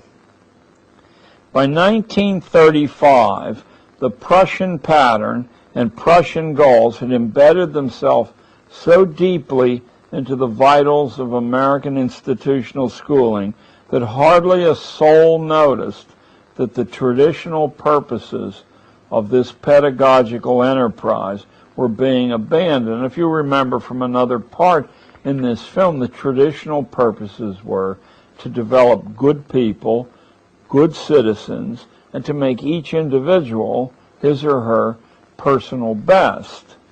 Those were replaced by a 4th purpose that comes to us directly from Prussia, and that is that school would be an assistant to the economy and to the government, and therefore school children should be looked upon as human resources, not as individual spirits. I'm sure that to no one watching this will the term human resources not be familiar. That was the Prussian outlook on people. Chapter 8 nails the origination of forced schooling in the fashion that we have it to coal mines and the coal mining powers. A dramatic shift to mass production and mass schooling occurred in the very same moment in history, and they are definitely intimately related with one another. Mass production actually isn't really possible, certainly not the way we conceive of it, without an endless source of energy, which absolutely prior to coal was not available anywhere in the world. Winds come and go. Water ebbs and flows. But coal power can go on at a steady rate around the clock. Suddenly mass production truly became possible. But to have people effectively work at mass production, and even more importantly, consume the usually somewhat inferior standardized products of mass production, you have to have a different kind of human being than through the British out of the United States and were working for independent livelihoods in this country. This chapter, Chapter 8, is called A Coal-Fired Dream World. A dramatic shift to mass production and mass schooling occurred in the same heady rush. Mass production could not be rationalized unless the public accepted massification. In a democratic republic, school was the only reliable long-range instrument available to accomplish this. Older American forms of schooling would not have been equal to the responsibility which coal, steam, steel, and machinery laid upon the national leadership. Coal demanded the schools we have, and of course oil, which displaced coal in the center of our affections also. And so we got these schools as an ultimate act of economic rationality. Chapter 9 deals with the kind of mentality which evolved in order to make efficient the heavy use of machine interventions in human life. It goes by the seemingly harmless expression scientific management, and between 1890 and 1920 it was as close to being a national religion as anything you could imagine. Time and motion studies, which we have with us today, that determine that if a woman keeps her elbow at this angle rather than this angle, she will produce 20% less assembled pieces on the production line, is just one of the hundreds and hundreds of relics of the scientific management period we have with us. What people who are knowledgeable about this usually aren't knowledgeable about is it didn't stay in the production arena, in the industrial arena, but it leapfrogged almost immediately into the churches, into the schools, into every aspect of American life. Managers came to judge themselves, and others judged the managers on the basis of how scientifically they managed. Frederick Taylor was the high priest of scientific management, and he's certainly somebody that you should delve into, read a biography or two, and you will find probably the principal architect of the world you live in.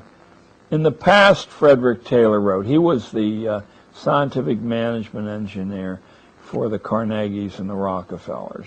In the past, Frederick Taylor wrote, "Man has been first."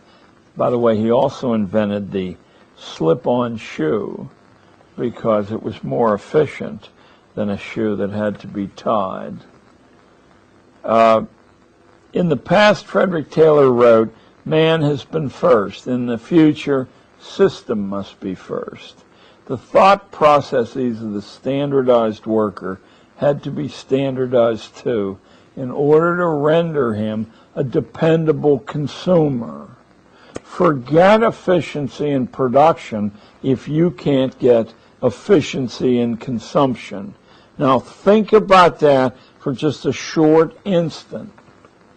The most efficient consumption system would have people consuming all the time and expending all their earnings and all their savings on consumption. Have I described the United States at the beginning of the 21st century? But the only way you can get continuous consumption is by maintaining a constant low level of boredom so that nothing people buy is satisfactory for other than the first few moments after the purchase.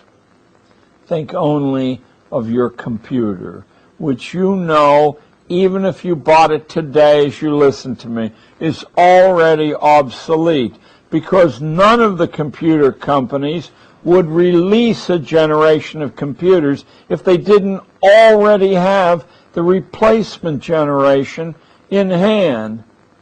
Read Tracy Kidder's The Soul of a New Machine and find out where that philosophy evolved from. At the minute the sales curve for whatever the AC-doocy machine you bought is, whenever the sale curve reaches, is that called the asymptote, David, the top, and starts down, at that moment the drums begin to roll for the generation that was available at the moment you purchased this generation.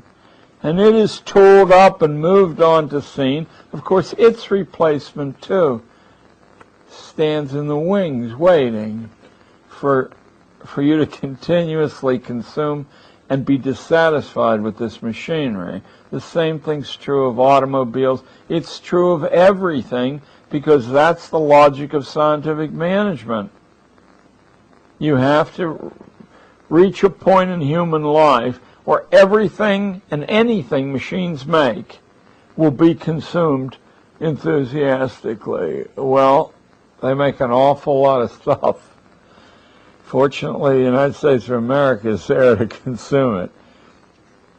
That's the end of the third part of the book. The fourth part of the book is simply one chapter. It's a personal interlude about my own family and upbringing in a coal mining town in western Pennsylvania. And if you had taken my family and put them under modern social work scrutiny, this is both my father's family and my mother's family, I would have grown up in social service work, in a foster home, and all of the people I knew who were all wonderful, wacky geniuses who fought constantly, they would have all been locked up. And if I were the victim of those things that I'm told victimize people when I read the various child-saving manuals, then I would not have been able to live an adult life, to own a farm, to become the New York State Teacher of the Year, to write 4 books, and to make a movie, to be married to the same woman after 43 years. The truth is, like schooling, our insight into the mind of the developing young, A, is based on averages. Even the averages are suspect there. I suppose I can't tell you that I believe that spare the rod and spoil the child is probably as accurate a piece of folk wisdom as anything else. It's not 100% accurate, but certainly was accurate in my place. Nor do I look at anyone who applied the rod to my anatomy with anything other than love and gratitude. All right, that was My Green River. And why I throw that in is not for some personal display, but simply to show a personal contradiction to sociological wisdom and psychological wisdom as it's been packaged and vended to us. Part 4 of the book is called Metamorphosis. I try to show the change from an earlier traditional libertarian society. It's interesting because that's almost a contradiction in terms. We hardly have a record of a libertarian society in the West or the East. Where the models came from were American Indian tribes who didn't have a ladder of authority the way Hollywood shows, with the top guy having all the feathers in his hat. But very often the chiefships were exchanged. They were drawn by lot. And if that sounds bizarre to you, let me tell you that all of the leading positions in classical Greece were drawn by lot. If you wouldn't put your name in the hat or whatever container they use, then you weren't fit to be a citizen of Athens. And if they needed a water commissioner, all the citizen names were available, and the one they drew out was the water commissioner. And how about general of the armies? Exactly the same way. Not a professionalized lifelong career, but it was assumed that a citizen would have the competency to do anything after a short trial period. and that to be a citizen you had to have a crack at all the major responsibilities. Otherwise you weren't worth dealing with. You were a slave. I think that might be a fresh perspective on the 21st century. Chapter 11 is called The Crunch, and in it I deal with the very rapid conversion from an older kind of society to what we have now after the American Civil War. Chapter 12 deals with how power really flows in the United States. It's one of my favorites. It's called Daughters of the Barons of Runnymede. And I picked that at random out of a book of elite hereditary societies in the United States. The Daughters of the Barons of Runnymede are not one of the most influential, but they're the ones that caught my heart and tickled my funny bone best. You can't be a member of the Daughters of the Barons of Runnymede unless you can show direct descent from one of the 12 barons who forced King John to knuckle under to the nobility back in 1215. That's an American organization, but it probably has outriggers around the world. And here's the funniest part of the Daughters of the Barons of Runnymede. Just because you can show direct descent doesn't mean you get into the inner circle of the club.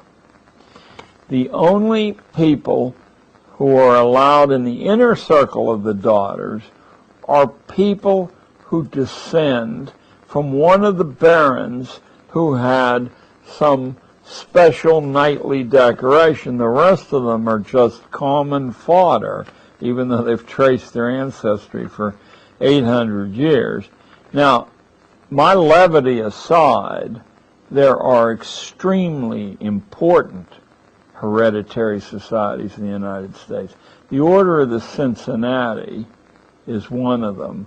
I'll probably be shot for even telling you about it. The Order of the Cincinnati is made up of those people who can trace their descent from a field grade officer in the American Revolution. And when it had its meetings after the Civil War, not only did every major Northern general show up, but every major Southern general showed up too. The new compulsion school institution was assigned the task of fixing the social order in place. But it borrowed the cautions that two Italian sociologists, Vilfredo Pareto and Giambattista Mosca, had laid down around 1900. Both these men, working independently, said the reason that every hierarchy comes to an end is the problem of transmitting to the next generation the reins of power. And what causes these breakups to happen is that in reality there really isn't any difference in talent or intelligence between the aristocracy and the common herd. And as you frustrate the natural leaders of the common herd, they band together, and over time, it may be centuries, they figure out where the weak spots of your edifice are, and all of a sudden they upset it. And both these men, working independently of one another, said that the way out of this trap is to put young children through every stage of their life under close scrutiny. And the minute you see signs that someone might potentially become a later adversary, you draw that kid into the reward system of the aristocracy. You flatter that kid, you wean that kid away from his own parents, and in that way, the secret of perpetual power would be available for the first time in human history. So the next time you see some kid from Harlem on the cover of Time magazine on his way to Exeter or Andover, you might just ask your local librarian to get you Mosca or Pareto. But the Daughters of the Barons of Runnymede represent the well over 1,000 private hereditary societies that are really like a cousinage, an international cousinage that exists apart from almost any form of scrutiny the outgroup can bring to bear.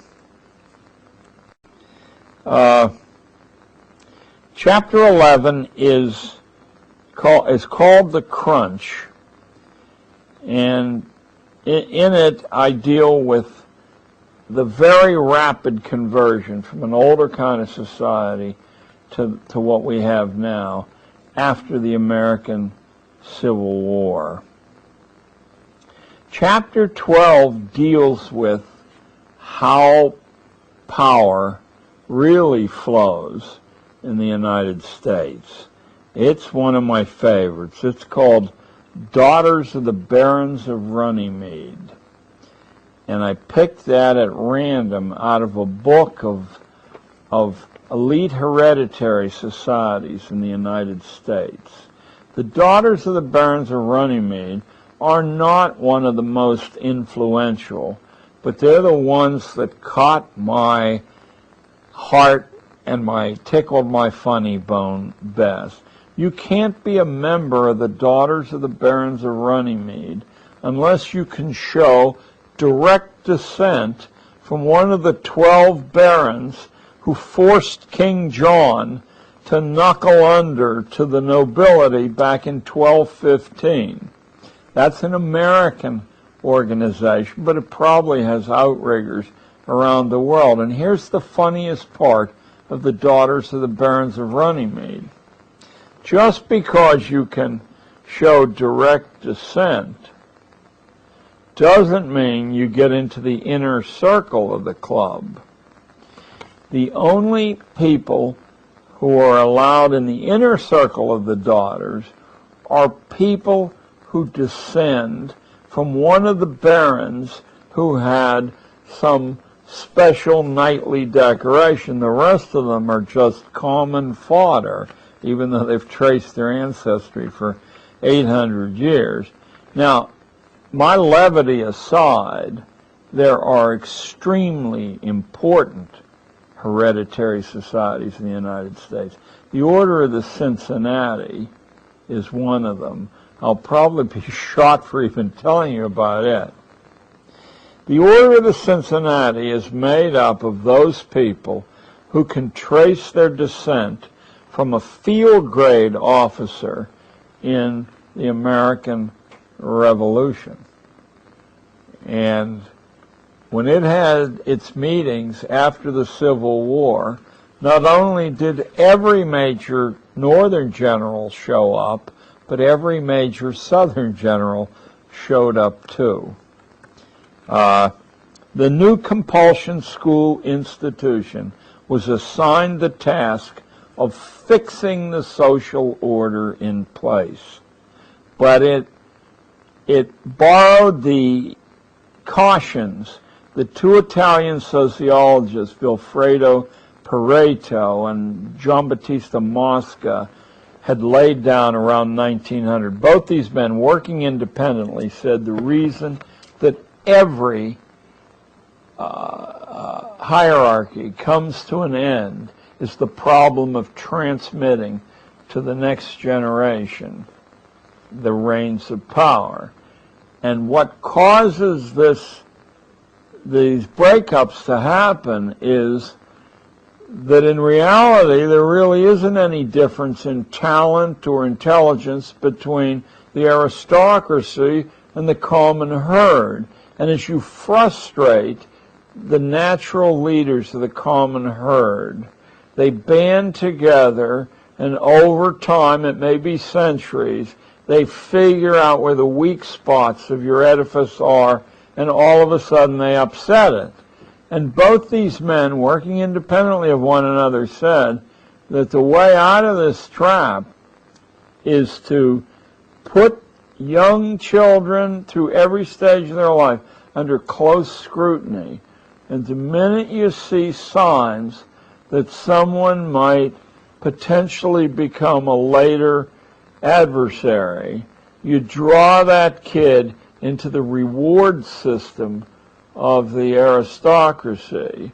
You flatter that kid, you wean that kid away from his own parents, and in that way, the secret of perpetual power would be available for the first time in human history. So the next time you see some kid from Harlem on the cover of Time magazine on his way to Exeter or Andover, you might just ask your local librarian to get you Mosca or Pareto. But the daughters of the barons of Runnymede represent the well over 1,000 private hereditary societies that are really like a cousinage, an international cousinage that exists apart from almost any form of scrutiny the outgroup can bring to bear.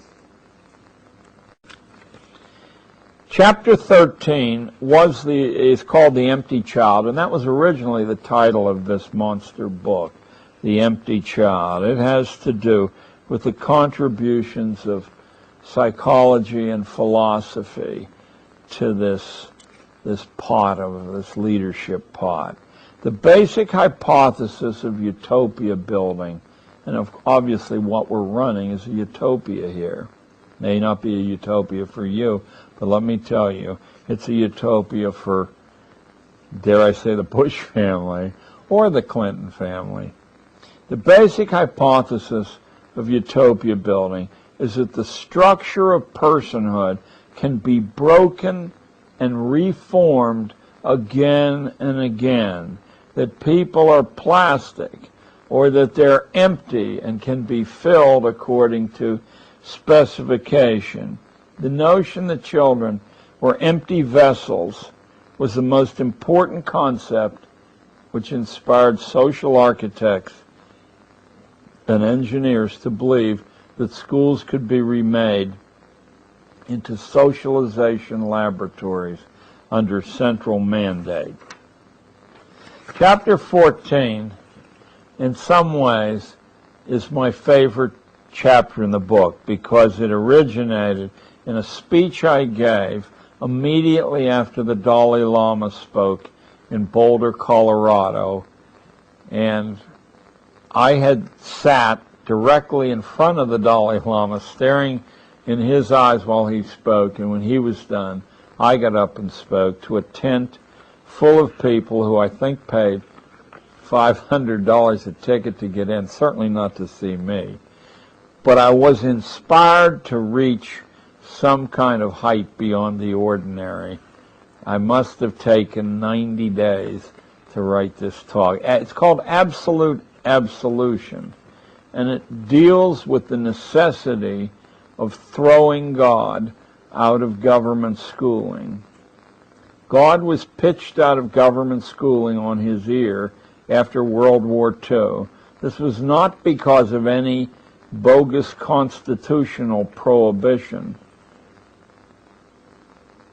at least not one that the previous century and a half could detect, but because the new state and the new economy considered the Western spiritual tradition too dangerous a competitor to be allowed, and of course it is.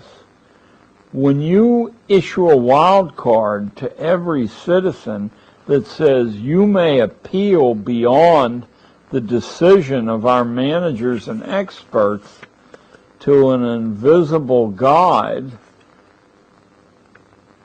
you're dealing with a situation so unstable that sensible architects knew it had to be gotten rid of. What I'm most proud about in this article, though, is you can't just throw God out.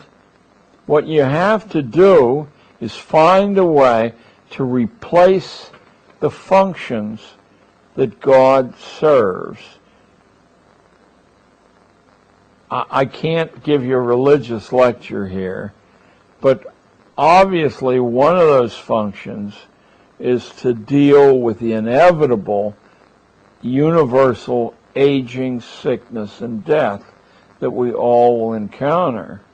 But you can move into place a large, minutely articulated medical apparatus and system that more or less, without actually saying it, promises that everything can be taken care of, including death.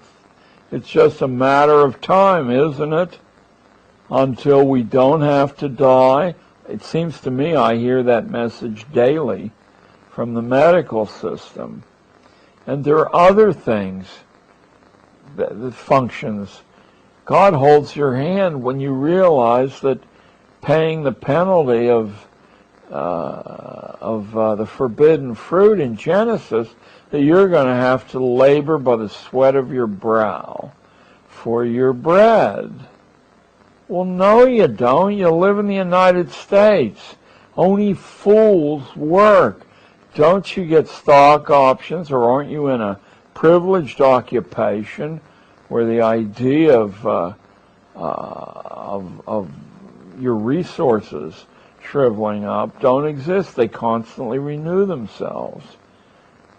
There, you don't have to work. Only fools work. Smart people have other people work for them, or they employ machinery.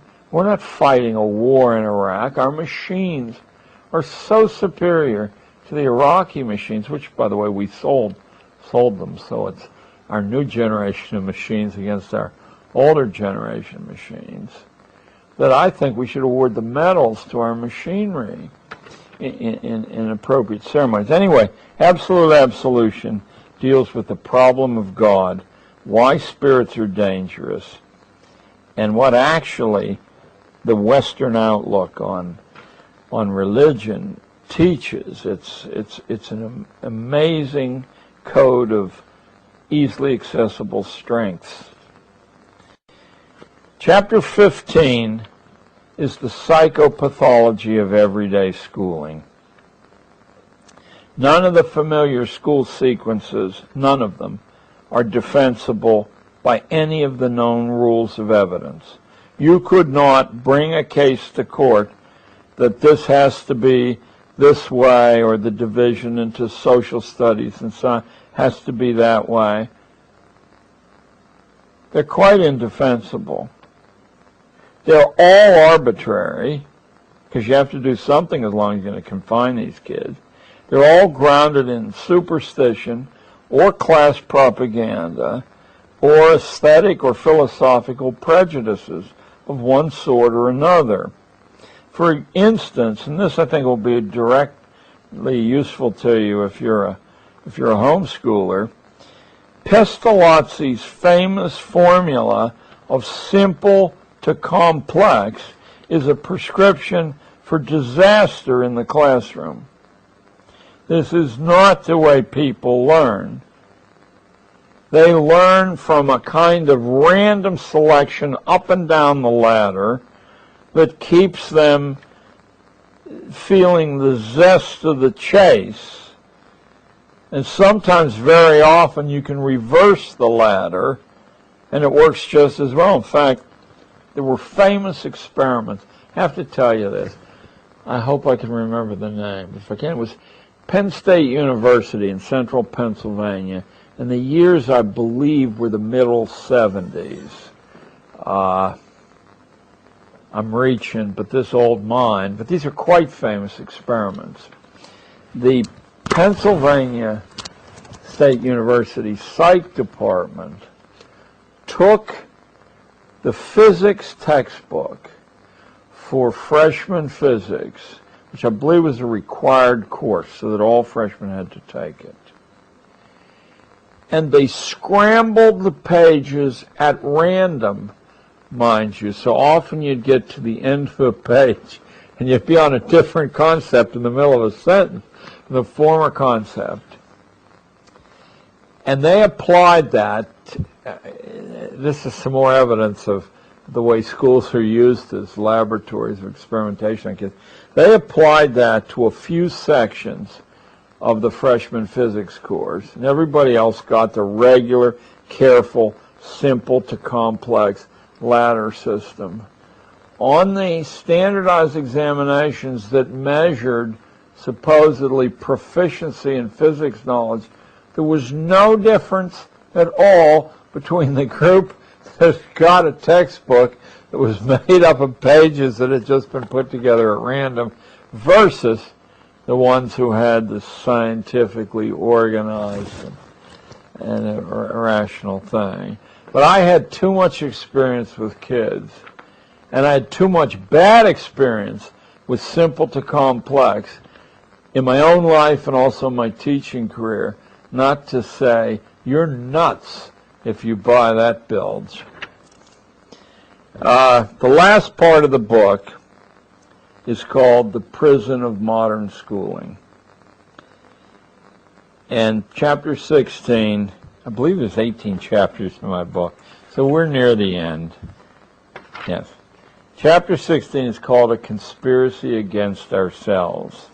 Spare yourself the anxiety of thinking of this school thing as a conspiracy, even though the project is riddled with petty conspirators.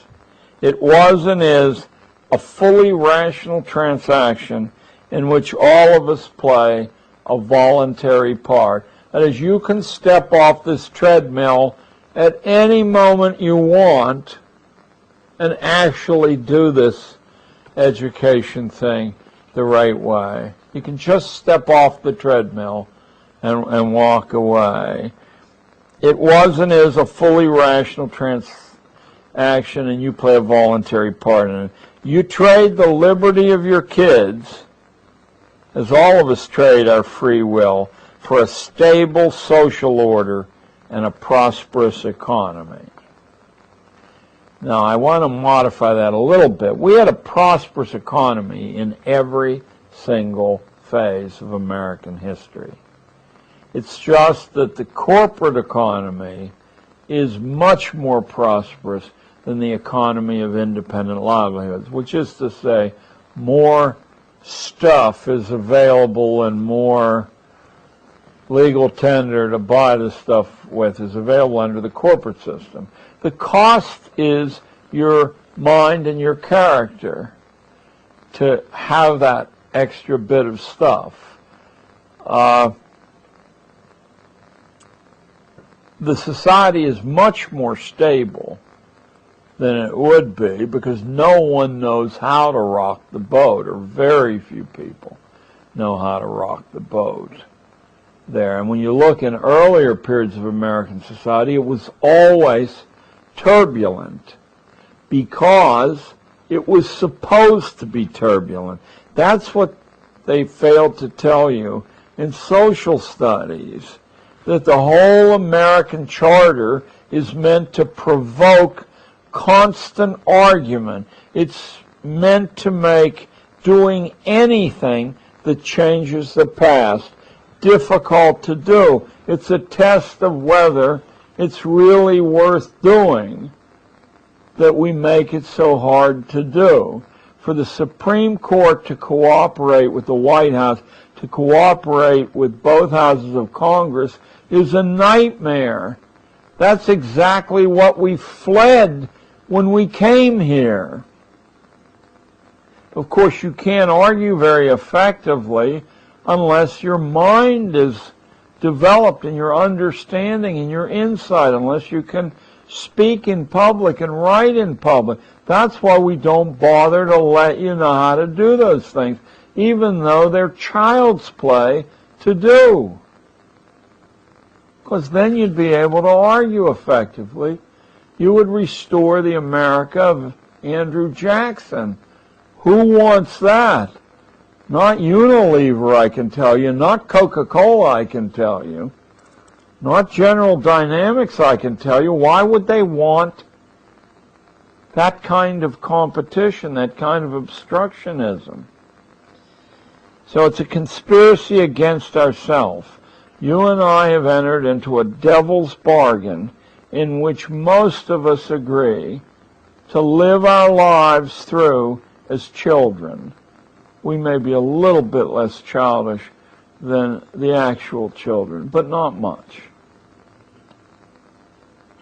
The self-same tutelage which freezes the young into place in exchange for food, entertainment, safety, political simplification, affects both the grown-ups here and the adults. The contract fixes the goal of human life so low that students go mad trying to escape. But of course the struggles are largely over by the end of the teen years.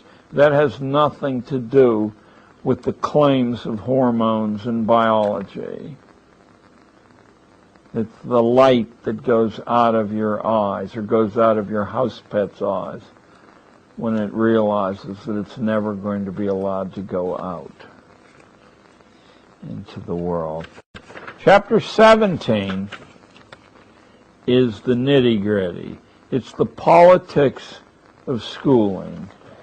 And I wrestled with this idea for literally years, trying to find some way to communicate the brilliant invention that keeps us static, that keeps school reform producing the same thing we had before we reformed the schools. At the heart of the durability of mass schooling is a brilliantly designed power fragmentation system which distributes decision-making so widely among so many warring interests that large-scale change is impossible without a guidebook. You have to know who actually holds the actual string of power. I'll give you a hint. It's never the teachers' union, regardless of what you hear. Ain't true.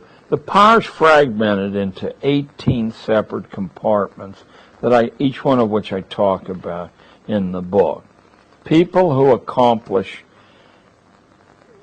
modest-sized changes in the system have a map to know which people to waste time on and which people to avoid, even though they seem to be at the center of power.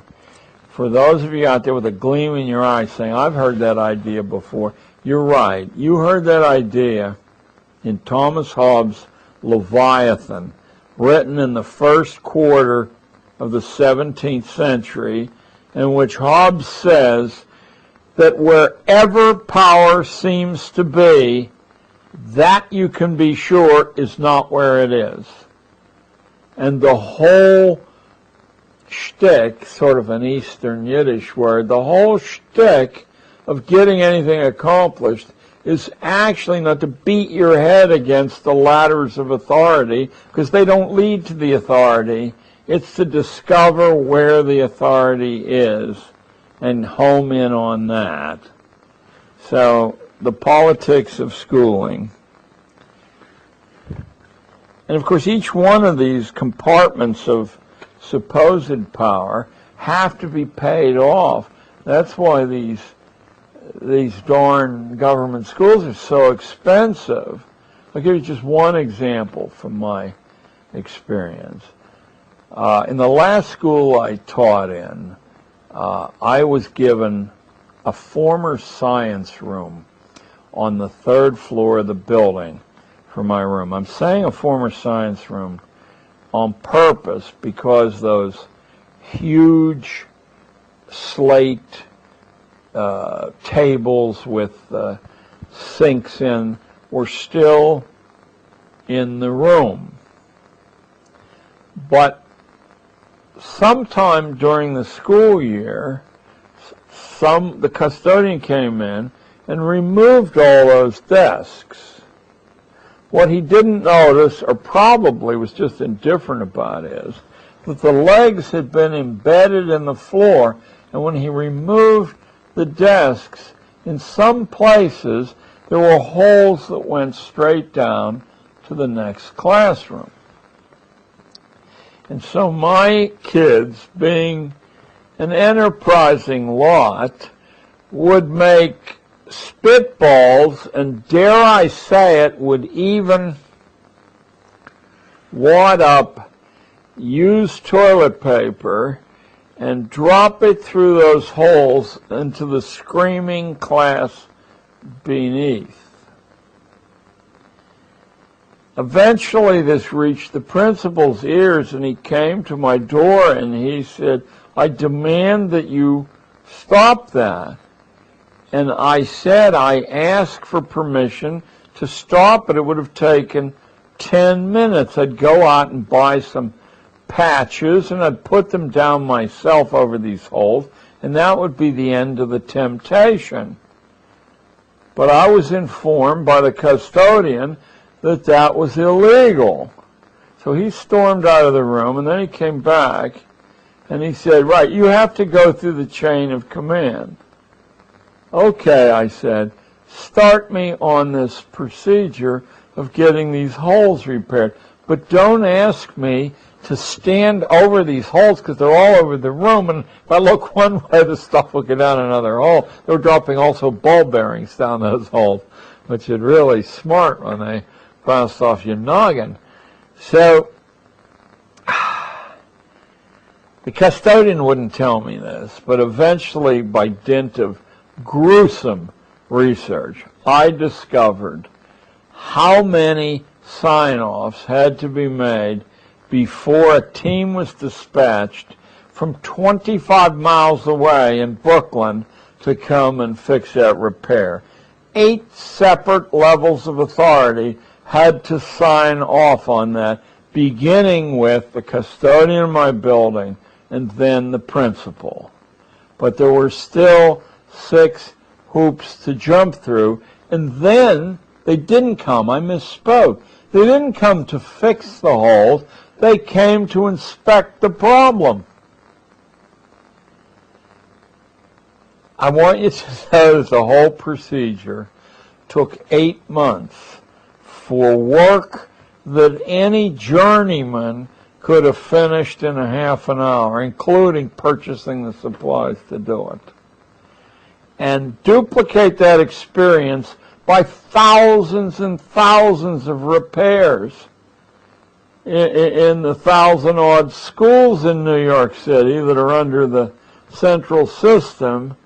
And now are we just beginning to see a glimmer of how this power system has been set up to guarantee that nobody can change the inexorable progress and product of mass forced schooling.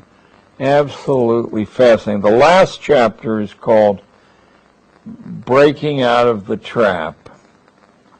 And I'll just read the epigraph. "The only conceivable way to emerge from this trap, from which no further human, I found a typo, progress is possible, is to repudiate centralization of schooling in the form of national goals, national tests, national teaching licenses, school-to-work plans, and the rest of the utopian package, which in California is daily being tried out here and there. You guys are among the most villainous states in the country. I'd say the only one that matches the damage that California does is Texas, home of the legendary, well, I won't say it, this isn't a political program. You dictate textbook construction for the whole United States, And the reason for it is simple. Rather than fragment textbook buying so that teams of salesmen would be traveling constantly all over the state trying to sell their product, you bulk buy for this nation of 35 million people, so that anyone who gets a contract to supply California with books gets a contract to supply California with millions of books. It's instant wealth. Well, because of that, no textbook publisher wants to make 19 versions of his book. What California wants, or what Texas wants, because they do the same thing, is then force-fed to the rest of the United States. And what you have wanted for all my lifetime is not in books that train the intellect. You've wanted books that propagandize the spirit, that socialize children. Your books are riddled with errors, some of them so comic that if I say them, you won't believe them. When I went to my first job away from the East Coast, it was in Portland, Oregon, and the textbook that was available for history at the high schools of Portland, Oregon, was the same one available in California. It was by Scott Forsman, and among the 258 major errors in the book was that the United States had dropped the atomic bomb on Korea. Now, we're probably likely to do that in the upcoming days, but certainly I guess they felt that all those people from that part of the world look alike. What's the difference? Japan, Korea. There were hundreds of errors of that magnitude in the book, nor was there any particular consternation when this was exposed. I guess there were some screams on the part of parents. But what does it matter? You got to get the kids to sit, be quiet, copy notes off the board, and pass tests. What does it matter whether the information's accurate or not? How old-fashioned do you want to be? Breaking out of the track, you have to repudiate centralization. Schooling must be desystematized. The system must be put to death. Rather than dismissing that as rhetoric, each one of us, if you value individuality, has a system of our own, just as we have a fingerprint of our own there. It's not totally alien to everyone else's system, but the part of our lives we value is, in fact, the part that stands apart from the other people we know, or at least that's the part we should value as Americans. When you force everyone's system into one large system that presumes to distribute rewards later on based on how well you conform, we're talking about a nightmare. That we are the chief distributor of this nightmare to the rest of the world, not communist China, not ex-communist Russia, but us, should make you sit up and steam and vow to sabotage this system any way you can. Any way you can. So that's the last chapter in the book. It says Adam Smith correctly instructed us, the high priest of the libertarians and the conservatives, he correctly instructed us for more than 2 centuries that the wealth of nations is the product of freedom, not of tutelage, not of someone telling you this is the right way to do something. Smith said that the more people you bring to the bargaining table, the more likely it is that in that steamy exchange of points of view, that an entirely different idea that no one had thought of before springs free as the resultant of this dialectical process. I've never met somebody who cites Adam Smith, and they're all over California, who actually read his books. And while you're reading Wealth of Nations, which says bring everybody on board in a policy sense, read his Theory of Moral Sentiments, in which he says that the people who devote their lives to making money are insane. They have wretched lives as a result of that, but we should all thank them for having devoted the substance of their lives to constructing these structures that produce rivers of wealth. As I said, I've never met anybody, but I'm only 70, who's actually read Adam Smith. He's well worth reading. So the connection between the corporate economy, national politics, and schooling isn't a disease of free enterprise. It's a disease of collectivism, which must be broken if children are to become sovereign, creative adults capable of lifting a free society to unimaginable heights. The rational management model has damaged the roots of our free society and the free market that it claims to defend. And then I have an epilogue. It's only 2 pages, but you only get a little bit of it. What happened in our schools was foreseen way before we had them by Thomas Jefferson. We have been recolonized through the 20th century in a second American Revolution. We have been reabsorbed into the ruling imagination of Tudor England. It's time to take our script from this country's revolutionary start. It's time to renew our traditional hostility toward hierarchy and tutelage. We became a unique nation from the bottom up, not from the top down. That's the only way to rebuild a worthy purpose for American education and a worthy destiny for our children. And I summon on stage in the epilogue 2 people. General Braddock, in charge of the largest British army in North America, and his subaltern, Major George Washington. Braddock is an aristocrat to the core, and he's on a huge white horse. And he's covered with red and gold and silver and drummers. And Washington is dressed in frontier buckskins on a horse called Blueskin.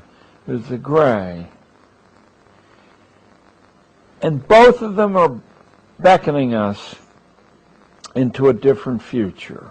One says, you are children, you will always be children, we will take care of you, follow me into this well-organized, fully ordained future. And Washington, who said in his memoirs that the most brilliant sight he ever saw in his life was Braddock's army about to be exterminated when it crossed the river that Washington said, I don't think I'd cross that river if I were you. He made a mistake, because in my reading of American history, when he looked in the mirror, that was the most brilliant sight he ever saw. Like Caesar, he was offered a crown 3 times, and 3 times he turned it down and said, I'll return to private life after my presidency. I think we need to follow Blueskin into the future. And that's Underground History of American Education. And I hope you buy it. Thank you.